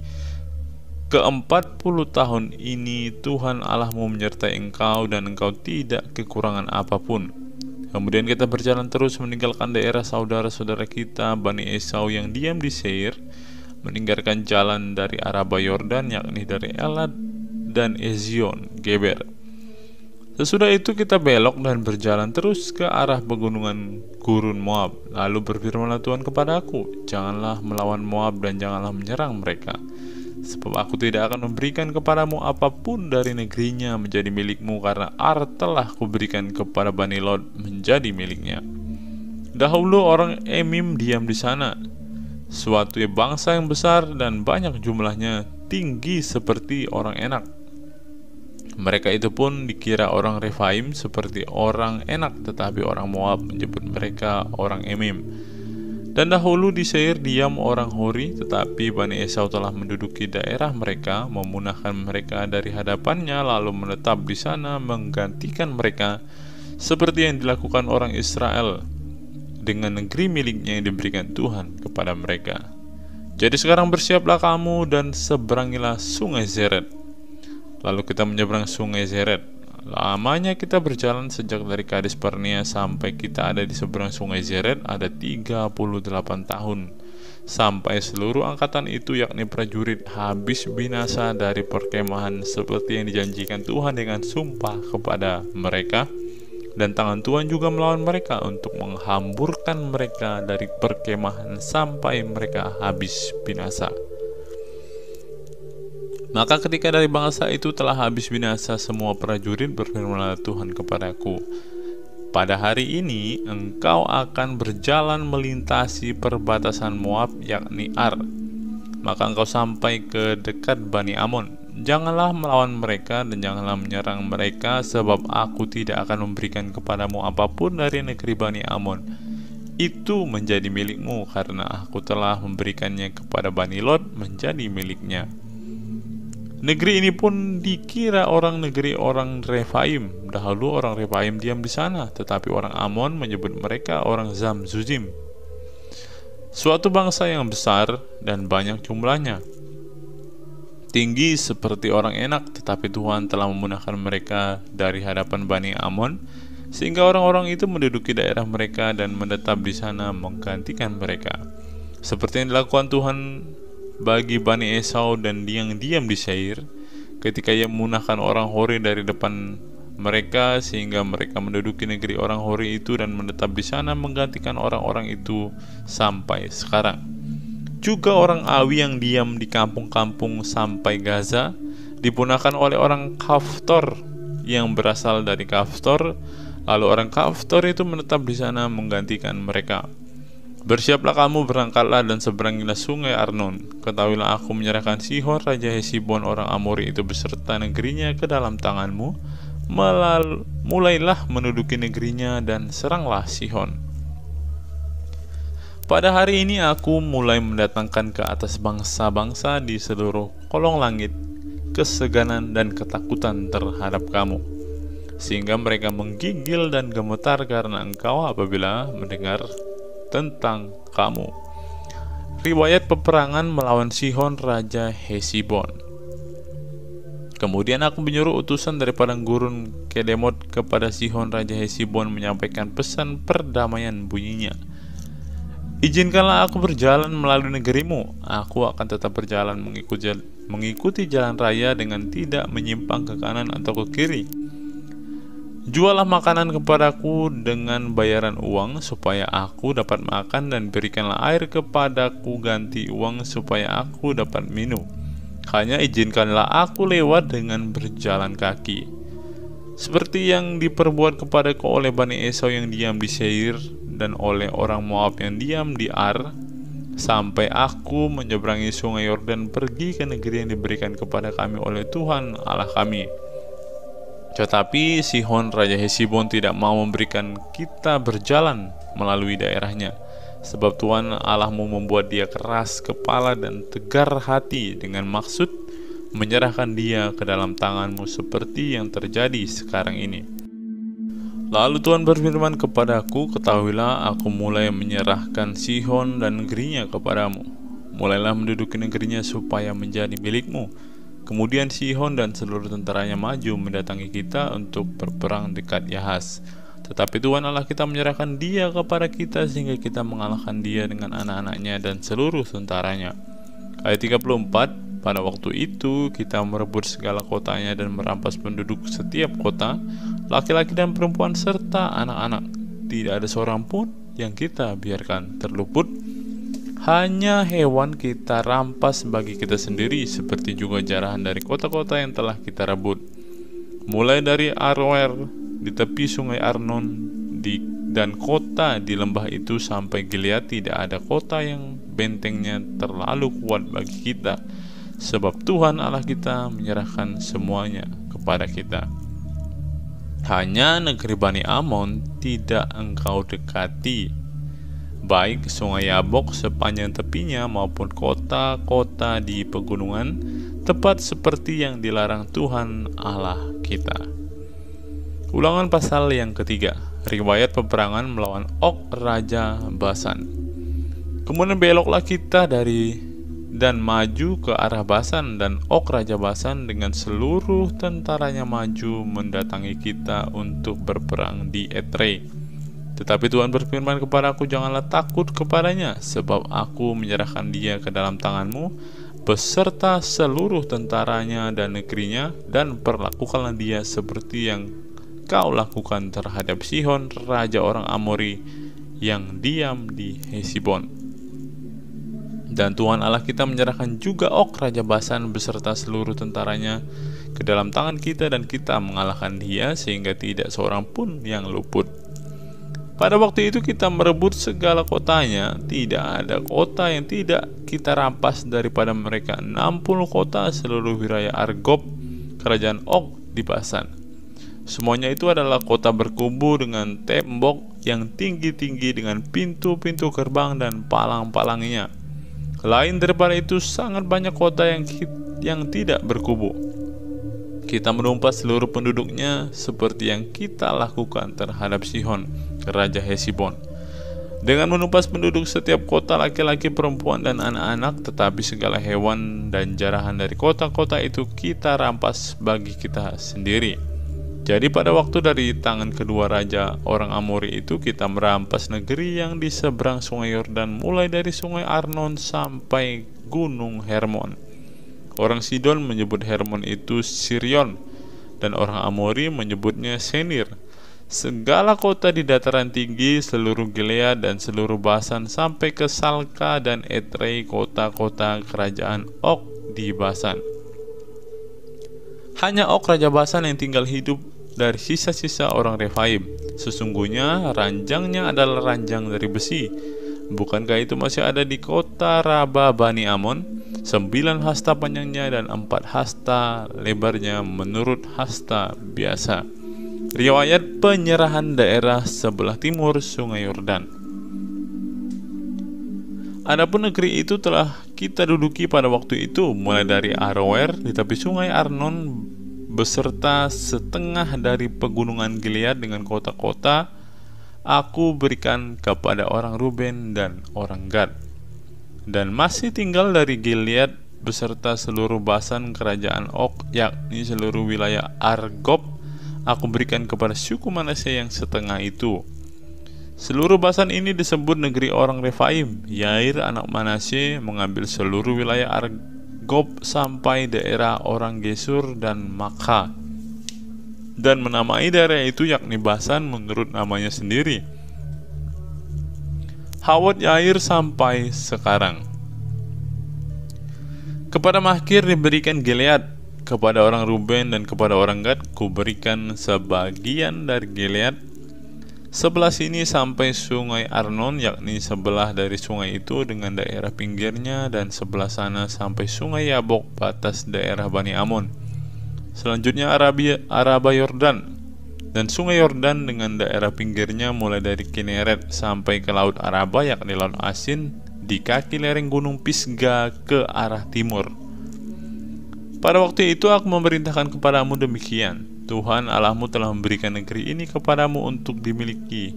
Namun kamu, yakni semua orang yang gagah perkasa, harus menyeberang dengan bersenjata di depan saudara-saudaramu orang Israel. Hanya istri dan anak-anakmu serta ternak-ternakmu, aku tahu ada banyak ternak padamu, boleh tinggal di kota-kota yang telah kuberikan kepadamu, sampai Tuhan mengaruniakan keamanan kepada saudara-saudaramu seperti kepadamu, dan mereka pun memiliki negeri yang diberikan Tuhan Allahmu kepada mereka di seberang sungai Yordan. Sesudah itu bolehlah kamu pulang masing-masing ke tanah miliknya yang telah kuberikan kepadamu.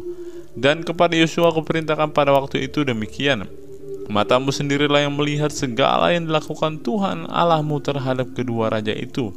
Demikianlah akan dilakukan Tuhan terhadap segala kerajaan kemana engkau pergi. Janganlah takut kepada mereka, sebab Tuhan Allahmu dialah yang berperang untukmu. Musa tidak diperkenankan memasuki tanah Kanaan. Juga pada waktu itu aku mohon kasih karunia Tuhan daripada Tuhan demikian: ya Tuhan Allah, engkau telah memulai memperlihatkan kepada hambamu ini kebesaranmu dan tanganmu yang kuat. Sebab Allah manakah di langit dan di bumi yang dapat melakukan perbuatan perkasa seperti engkau? Biarkanlah aku menyeberang dan melihat negeri yang baik yang di seberang sungai Yordan, tanah pegunungan yang baik dan gunung Libanon. Tetapi Tuhan murka terhadap aku oleh karena kamu dan tidaklah mendengarkan permohonanku. Tuhan berfirman kepada aku, cukup, jangan lagi bicara perkara itu dengan aku. Naiklah ke puncak gunung Pisga dan layangkanlah pandanganmu ke barat atau ke utara, ke selatan dan ke timur, dan lihatlah baik-baik, sebab sungai Yordan ini tidak akan kau seberangi. Dan berilah perintah kepada Yosua, kuatkan dan teguhkanlah hatinya, sebab dialah yang akan menyeberang di depan bangsa ini, dan dialah yang akan memimpin mereka sampai mereka memiliki negeri yang akan kau lihat itu. Demikianlah kita tinggal di lembah di tentangan Bet Peor. Kristus. Ulangan pasal 4. Musa menasihati bangsa itu memelihara hukum Allah. Maka sekarang hai orang Israel, dengarlah ketetapan dan peraturan yang kuajarkan kepadamu untuk dilakukan, supaya kamu hidup dan memasuki serta menduduki negeri yang diberikan kepadamu oleh Tuhan Allah nenek moyangmu. Janganlah kamu menambahi apa yang kuperintahkan kepadamu, dan janganlah kamu menguranginya. Dengan demikian kamu berpegang pada perintah Tuhan Allahmu yang disampaikan kepadamu.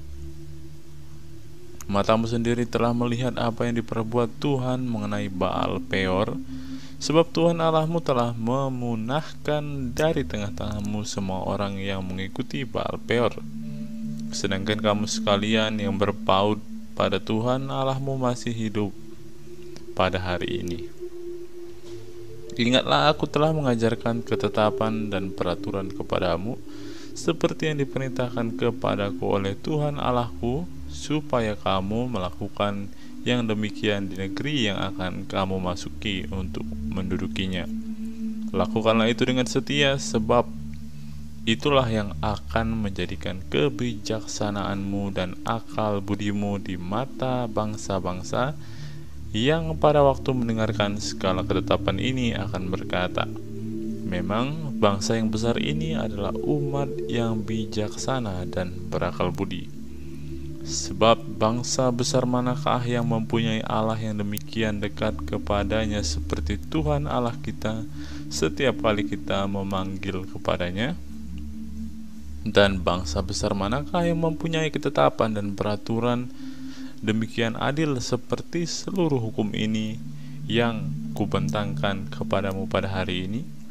Tetapi waspadalah dan berhati-hatilah, supaya jangan engkau melupakan hal-hal yang dilihat oleh matamu sendiri, dan supaya jangan semuanya itu hilang dari ingatanmu seumur hidupmu. Beritahukanlah kepada anak-anakmu dan kepada cucu cicitmu semuanya itu, yakni hari itu ketika engkau berdiri di hadapan Tuhan Allahmu di Horeb, pada waktu Tuhan berfirman kepadaku, suruhlah bangsa itu berkumpul kepadaku, maka aku akan memberikan mereka mendengarkan segala perkataanku, sehingga mereka takut kepadaku selama mereka hidup di muka bumi, dan mengajarkan demikian kepada anak-anak mereka.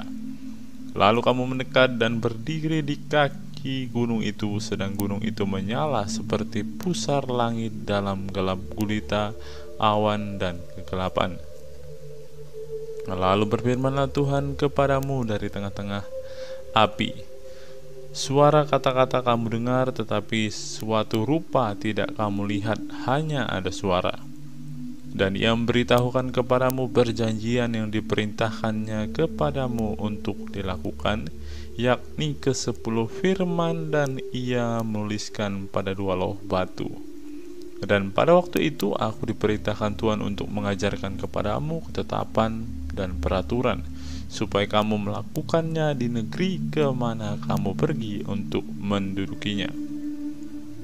Hati-hatilah sekali, sebab kamu tidak melihat sesuatu rupa pada hari Tuhan berfirman kepadamu di Horeb di tengah-tengah api, supaya jangan kamu berlaku busuk dengan membuat bagimu patung yang menyerupai berhala apapun, yang berbentuk laki-laki atau perempuan, yang berbentuk binatang yang di bumi, atau berbentuk burung yang bersayap yang terbang di udara, atau berbentuk binatang yang merayap di muka bumi, atau berbentuk ikan yang ada di dalam air di bawah bumi. Dan supaya jangan engkau mengarahkan matamu ke langit, sehingga apabila engkau melihat matahari, bulan, dan bintang, segenap tentara langit, engkau disesatkan untuk sujud, menyembah, dan beribadah kepada sekaliannya itu, yang justru diberikan Tuhan Allahmu kepada segala bangsa di seluruh kolong langit sebagai bagian mereka. Sedangkan Tuhan telah mengambil kamu dan membawa kamu keluar dari dapur peleburan besi dari Mesir, untuk menjadi umat miliknya sendiri, seperti yang terjadi sekarang ini. Tetapi Tuhan menjadi murka terhadap aku oleh karena kamu. Ia bersumpah bahwa aku tidak akan menyeberangi sungai Yordan, dan tidak akan masuk ke dalam negeri yang baik yang diberikan Tuhan Allahmu kepadamu menjadi milik pusakamu. Sebab aku akan mati di negeri ini dan tidak akan menyeberangi sungai Yordan, tetapi kamu akan menyeberanginya dan menduduki negeri yang baik itu. Hati-hatilah supaya jangan kamu melupakan perjanjian Tuhan Allahmu yang telah diikatnya dengan kamu, dan membuat bagimu patung yang menyerupai apapun oleh Tuhan Allahmu dilarang kau perbuat. Sebab Tuhan Allahmu adalah api yang menghanguskan, Allah yang cemburu. Apabila kamu beranak cucu dan kamu telah tua di negeri itu, lalu kamu berlaku busuk dengan membuat patung yang menyerupai apapun juga, dan melakukan apa yang jahat di mata Tuhan Allahmu sehingga kamu menimbulkan sakit hatinya, maka aku memanggil langit dan bumi menjadi saksi terhadap kamu pada hari ini, bahwa pastilah kamu habis binasa dengan segera dari negeri kemana kamu menyeberangi sungai Yordan untuk mendudukinya. Tidak akan lanjut umurmu di sana, tetapi pastilah kamu punah. Tuhan akan menyerahkan kamu di antara bangsa-bangsa, dan hanya dengan jumlah yang sedikit kamu akan tinggal di antara bangsa-bangsa kemana Tuhan akan menyingkirkan kamu. Maka di sana kamu akan beribadah kepada Allah buatan tangan manusia dari kayu dan batu, yang tidak dapat melihat dan tidak dapat mendengar dan tidak dapat makan dan tidak dapat mencium. Dan baru di sana engkau mencari Tuhan Allahmu dan menemukannya, asal engkau menanyakan Dia dengan segenap hatimu dan dengan segenap jiwamu. Apabila engkau dalam keadaan terdesak dan dalam segala hal ini menimpa engkau di kemudian hari, maka engkau akan kembali kepada Tuhan Allahmu dan mendengarkan suaranya. Sebab Tuhan Allahmu adalah Allah penyayang, Ia tidak akan meninggalkan atau memusnahkan engkau, dan Ia tidak akan melupakan perjanjiannya yang diikrarkannya dengan sumpah kepada nenek moyangmu. Sebab cobalah tanyakan dari ujung langit ke ujung bumi tentang zaman dahulu yang ada sebelum engkau, sejak waktu Allah menciptakan manusia di atas bumi. Apakah ada pernah terjadi sesuatu hal yang demikian besar, atau apakah ada pernah terdengar sesuatu seperti itu? Pernahkah suatu bangsa mendengar suara ilahi yang berbicara di tengah-tengah api seperti yang kau dengar dan tetap hidup? Atau pernahkah suatu Allah mencoba datang untuk mengambil baginya suatu bangsa dari tengah-tengah bangsa yang lain dengan cobaan-cobaan, tanda-tanda, serta mujizat-mujizat dan peperangan, dengan tangan yang kuat, dengan lengan yang teracung, dan dengan kedahsyatan-kedahsyatan yang besar seperti yang dilakukan Tuhan Allahmu bagimu di Mesir di depan matamu? Engkau diberi melihatnya untuk mengetahui bahwa Tuhanlah Allah, tidak ada Allah yang lain kecuali Dia. Dari langit Ia memberikan engkau mendengar suaranya untuk mengajari engkau. Di bumi Ia membiarkan engkau melihat api yang besar, dan segala perkataannya kau dengar dari tengah-tengah api. Karena Ia mengasihi nenek moyangmu dan memilih keturunan mereka, maka Ia sendiri telah membawa engkau keluar dari Mesir dan dengan kekuatannya yang besar, untuk menghalau dari hadapanmu bangsa-bangsa yang lebih besar dan lebih kuat daripadamu, untuk membawa engkau masuk ke dalam negeri yang mereka, dan memberikannya kepadamu menjadi milik pusakamu seperti yang terjadi sekarang ini. Sebab itu ketahuilah pada hari ini dan camkanlah bahwa Tuhanlah Allah yang di langit, di atas, di bumi, di bawah, tidak ada yang lain. Berpeganglah pada ketetapan dan perintahnya yang kusampaikan kepadamu pada hari ini, supaya baik keadaanmu dan keadaan anak-anakmu yang kemudian, dan supaya lanjut umurmu di tanah yang diberikan Tuhan Allahmu kepadamu untuk selama-lamanya. Kota-kota perlindungan di seberang sungai Yordan. Lalu Musa mengkhususkan 3 kota di seberang sungai Yordan di sebelah timur, supaya orang yang membunuh sesamanya manusia dengan tidak sengaja dan dengan tidak memusuhinya lebih dahulu dapat melarikan diri ke sana, sehingga ia apabila melarikan diri ke salah satu kota itu dapat tetap hidup. Kota-kota itu adalah Bezer di padang gurun, di daerah dataran tinggi untuk orang Ruben, Ramot di Gilead untuk orang Gad, dan Golan di Basan untuk orang Manasye. Pendahuluan pengajaran Musa. Inilah hukum Taurat yang dipaparkan Musa kepada orang Israel. Inilah peringatan, ketetapan, dan peraturan yang dikatakan Musa kepada orang Israel dalam perjalanan mereka keluar dari Mesir. Di seberang sungai Yordan, di lembah di tentangan Bet Peor, di negeri Sihon, raja orang Amori yang diam di Hesibon, yang dipukul kalah oleh Musa dan orang Israel dalam perjalanan mereka keluar dari Mesir. Negerinya diduduki mereka, dan juga negeri Og, raja orang Basan, kedua-duanya raja orang Amori yang diam di seberang sungai Yordan di sebelah timur, mulai dari Aroer di tepi sungai Arnon sampai gunung Sirion, itulah gunung Hermon, serta seluruh dataran di seberang sungai Yordan di sebelah timur sampai laut Araba di kaki lereng gunung Pisga. Ulangan pasal yang kelima, ke-10 firman. Musa memanggil seluruh orang Israel berkumpul dan berkata kepada mereka, "Dengarlah hai orang Israel ketetapan dan peraturan pada hari ini. Kuperdengarkan kepadamu supaya kamu mempelajarinya dan melakukannya dengan setia. Tuhan Allah kita telah mengikat perjanjian dengan kita di Horeb. Bukan dengan nenek moyang kita Tuhan kita mengikat perjanjian itu, tetapi dengan kita. Kita yang ada di sini pada hari ini, kita semuanya yang masih hidup. Tuhan telah berbicara berhadapan muka dengan kamu di gunung di tengah-tengah api. Aku pada waktu itu berdiri antara Tuhan dan kamu untuk memberitahukan firman Tuhan kepadamu, sebab kamu takut kepada api dan kamu tidak naik ke gunung." Dan ia berfirman, "Akulah Tuhan Allahmu yang membawa engkau keluar dari tanah Mesir, dari tempat perbudakan. Jangan ada padamu Allah lain di hadapanku. Janganlah membuat bagimu patung yang menyerupai apapun yang ada di langit di atas, atau yang ada di bumi di bawah, atau yang ada di dalam air di bawah bumi. Jangan sujud menyembah kepadanya atau beribadah kepadanya, sebab aku Tuhan Allahmu adalah Allah yang cemburu, yang membalaskan kesalahan bapa kepada anak-anaknya dan kepada keturunan yang ketiga dan keempat dari orang-orang yang membenci aku. Tetapi aku menunjukkan kasih setia kepada beribu-ribu orang, yaitu mereka yang mengasihi aku dan yang berpegang pada perintah-perintahku.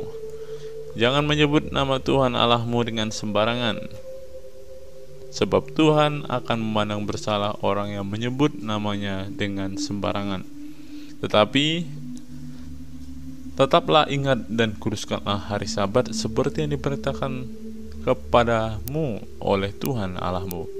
6 hari lamanya engkau akan bekerja dan melakukan segala pekerjaanmu, tetapi pada hari yang ke-7 adalah Sabat Tuhan Allahmu. Maka janganlah melakukan sesuatu pekerjaan, engkau atau anakmu laki-laki atau anakmu perempuan, atau hambamu laki-laki atau hambamu perempuan, atau lembumu atau keledaimu atau hewanmu yang manapun, atau orang asing yang di tempat kediamanmu, supaya hambamu laki-laki dan hambamu perempuan berhenti seperti engkau juga.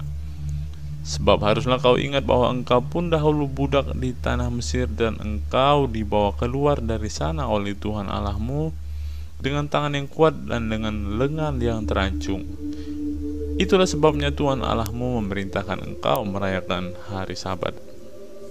Hormatilah ayahmu dan ibumu seperti yang diperintahkan kepadamu oleh Tuhan Allahmu, supaya lanjut umurmu dan baik keadaanmu di tanah yang diberikan Tuhan Allahmu kepadamu. Jangan membunuh, jangan berzina, jangan mencuri, jangan mengucapkan saksi dusta tentang sesamamu, jangan mengingini istri sesamamu, dan jangan menghasratkan rumahnya, atau ladangnya, atau hambanya laki-laki, atau hambanya perempuan, atau lembunya, atau keledainya, atau apapun yang dipunyai sesamamu. Firman itulah yang diucapkan Tuhan kepada seluruh jemaah dengan suara nyaring di gunung, di tengah-tengah api, awan, dan kegelapan, dan tidak ditambahkannya apa-apa lagi. Ditulisnya semuanya pada 2 loh batu, lalu diberikannya kepadaku. Orang Israel takut menghadapi kedatangan Tuhan. Ketika kamu mendengar suara itu dari tengah-tengah gelap gulita, sementara gunung itu menyala, maka kamu, yakni semua kepala sukumu dan para tua-tuamu, mendekati aku dan berkata, sesungguhnya Tuhan Allah kita telah memperlihatkan kepada kita kemuliaan dan kebesarannya, dan suaranya telah kita dengar dari tengah-tengah api. Pada hari ini telah kami lihat bahwa Allah berbicara dengan manusia, dan manusia itu tetap hidup. Tetapi sekarang, mengapa kami harus mati? Sebab api yang besar ini akan menghanguskan kami. Apabila kami lebih lama lagi mendengarkan suara Tuhan Allah kita, kami akan mati. Sebab makhluk manakah yang telah mendengarkan suara dari Allah yang hidup dan yang berbicara dari tengah-tengah api seperti kami dan tetap hidup? Mendekatlah engkau dan dengarlah segala yang difirmankan Tuhan Allah kita, dan engkaulah yang mengatakan kepada kami segala yang difirmankan kepadamu oleh Tuhan Allah kita, maka kami akan mendengarkan dan melakukannya.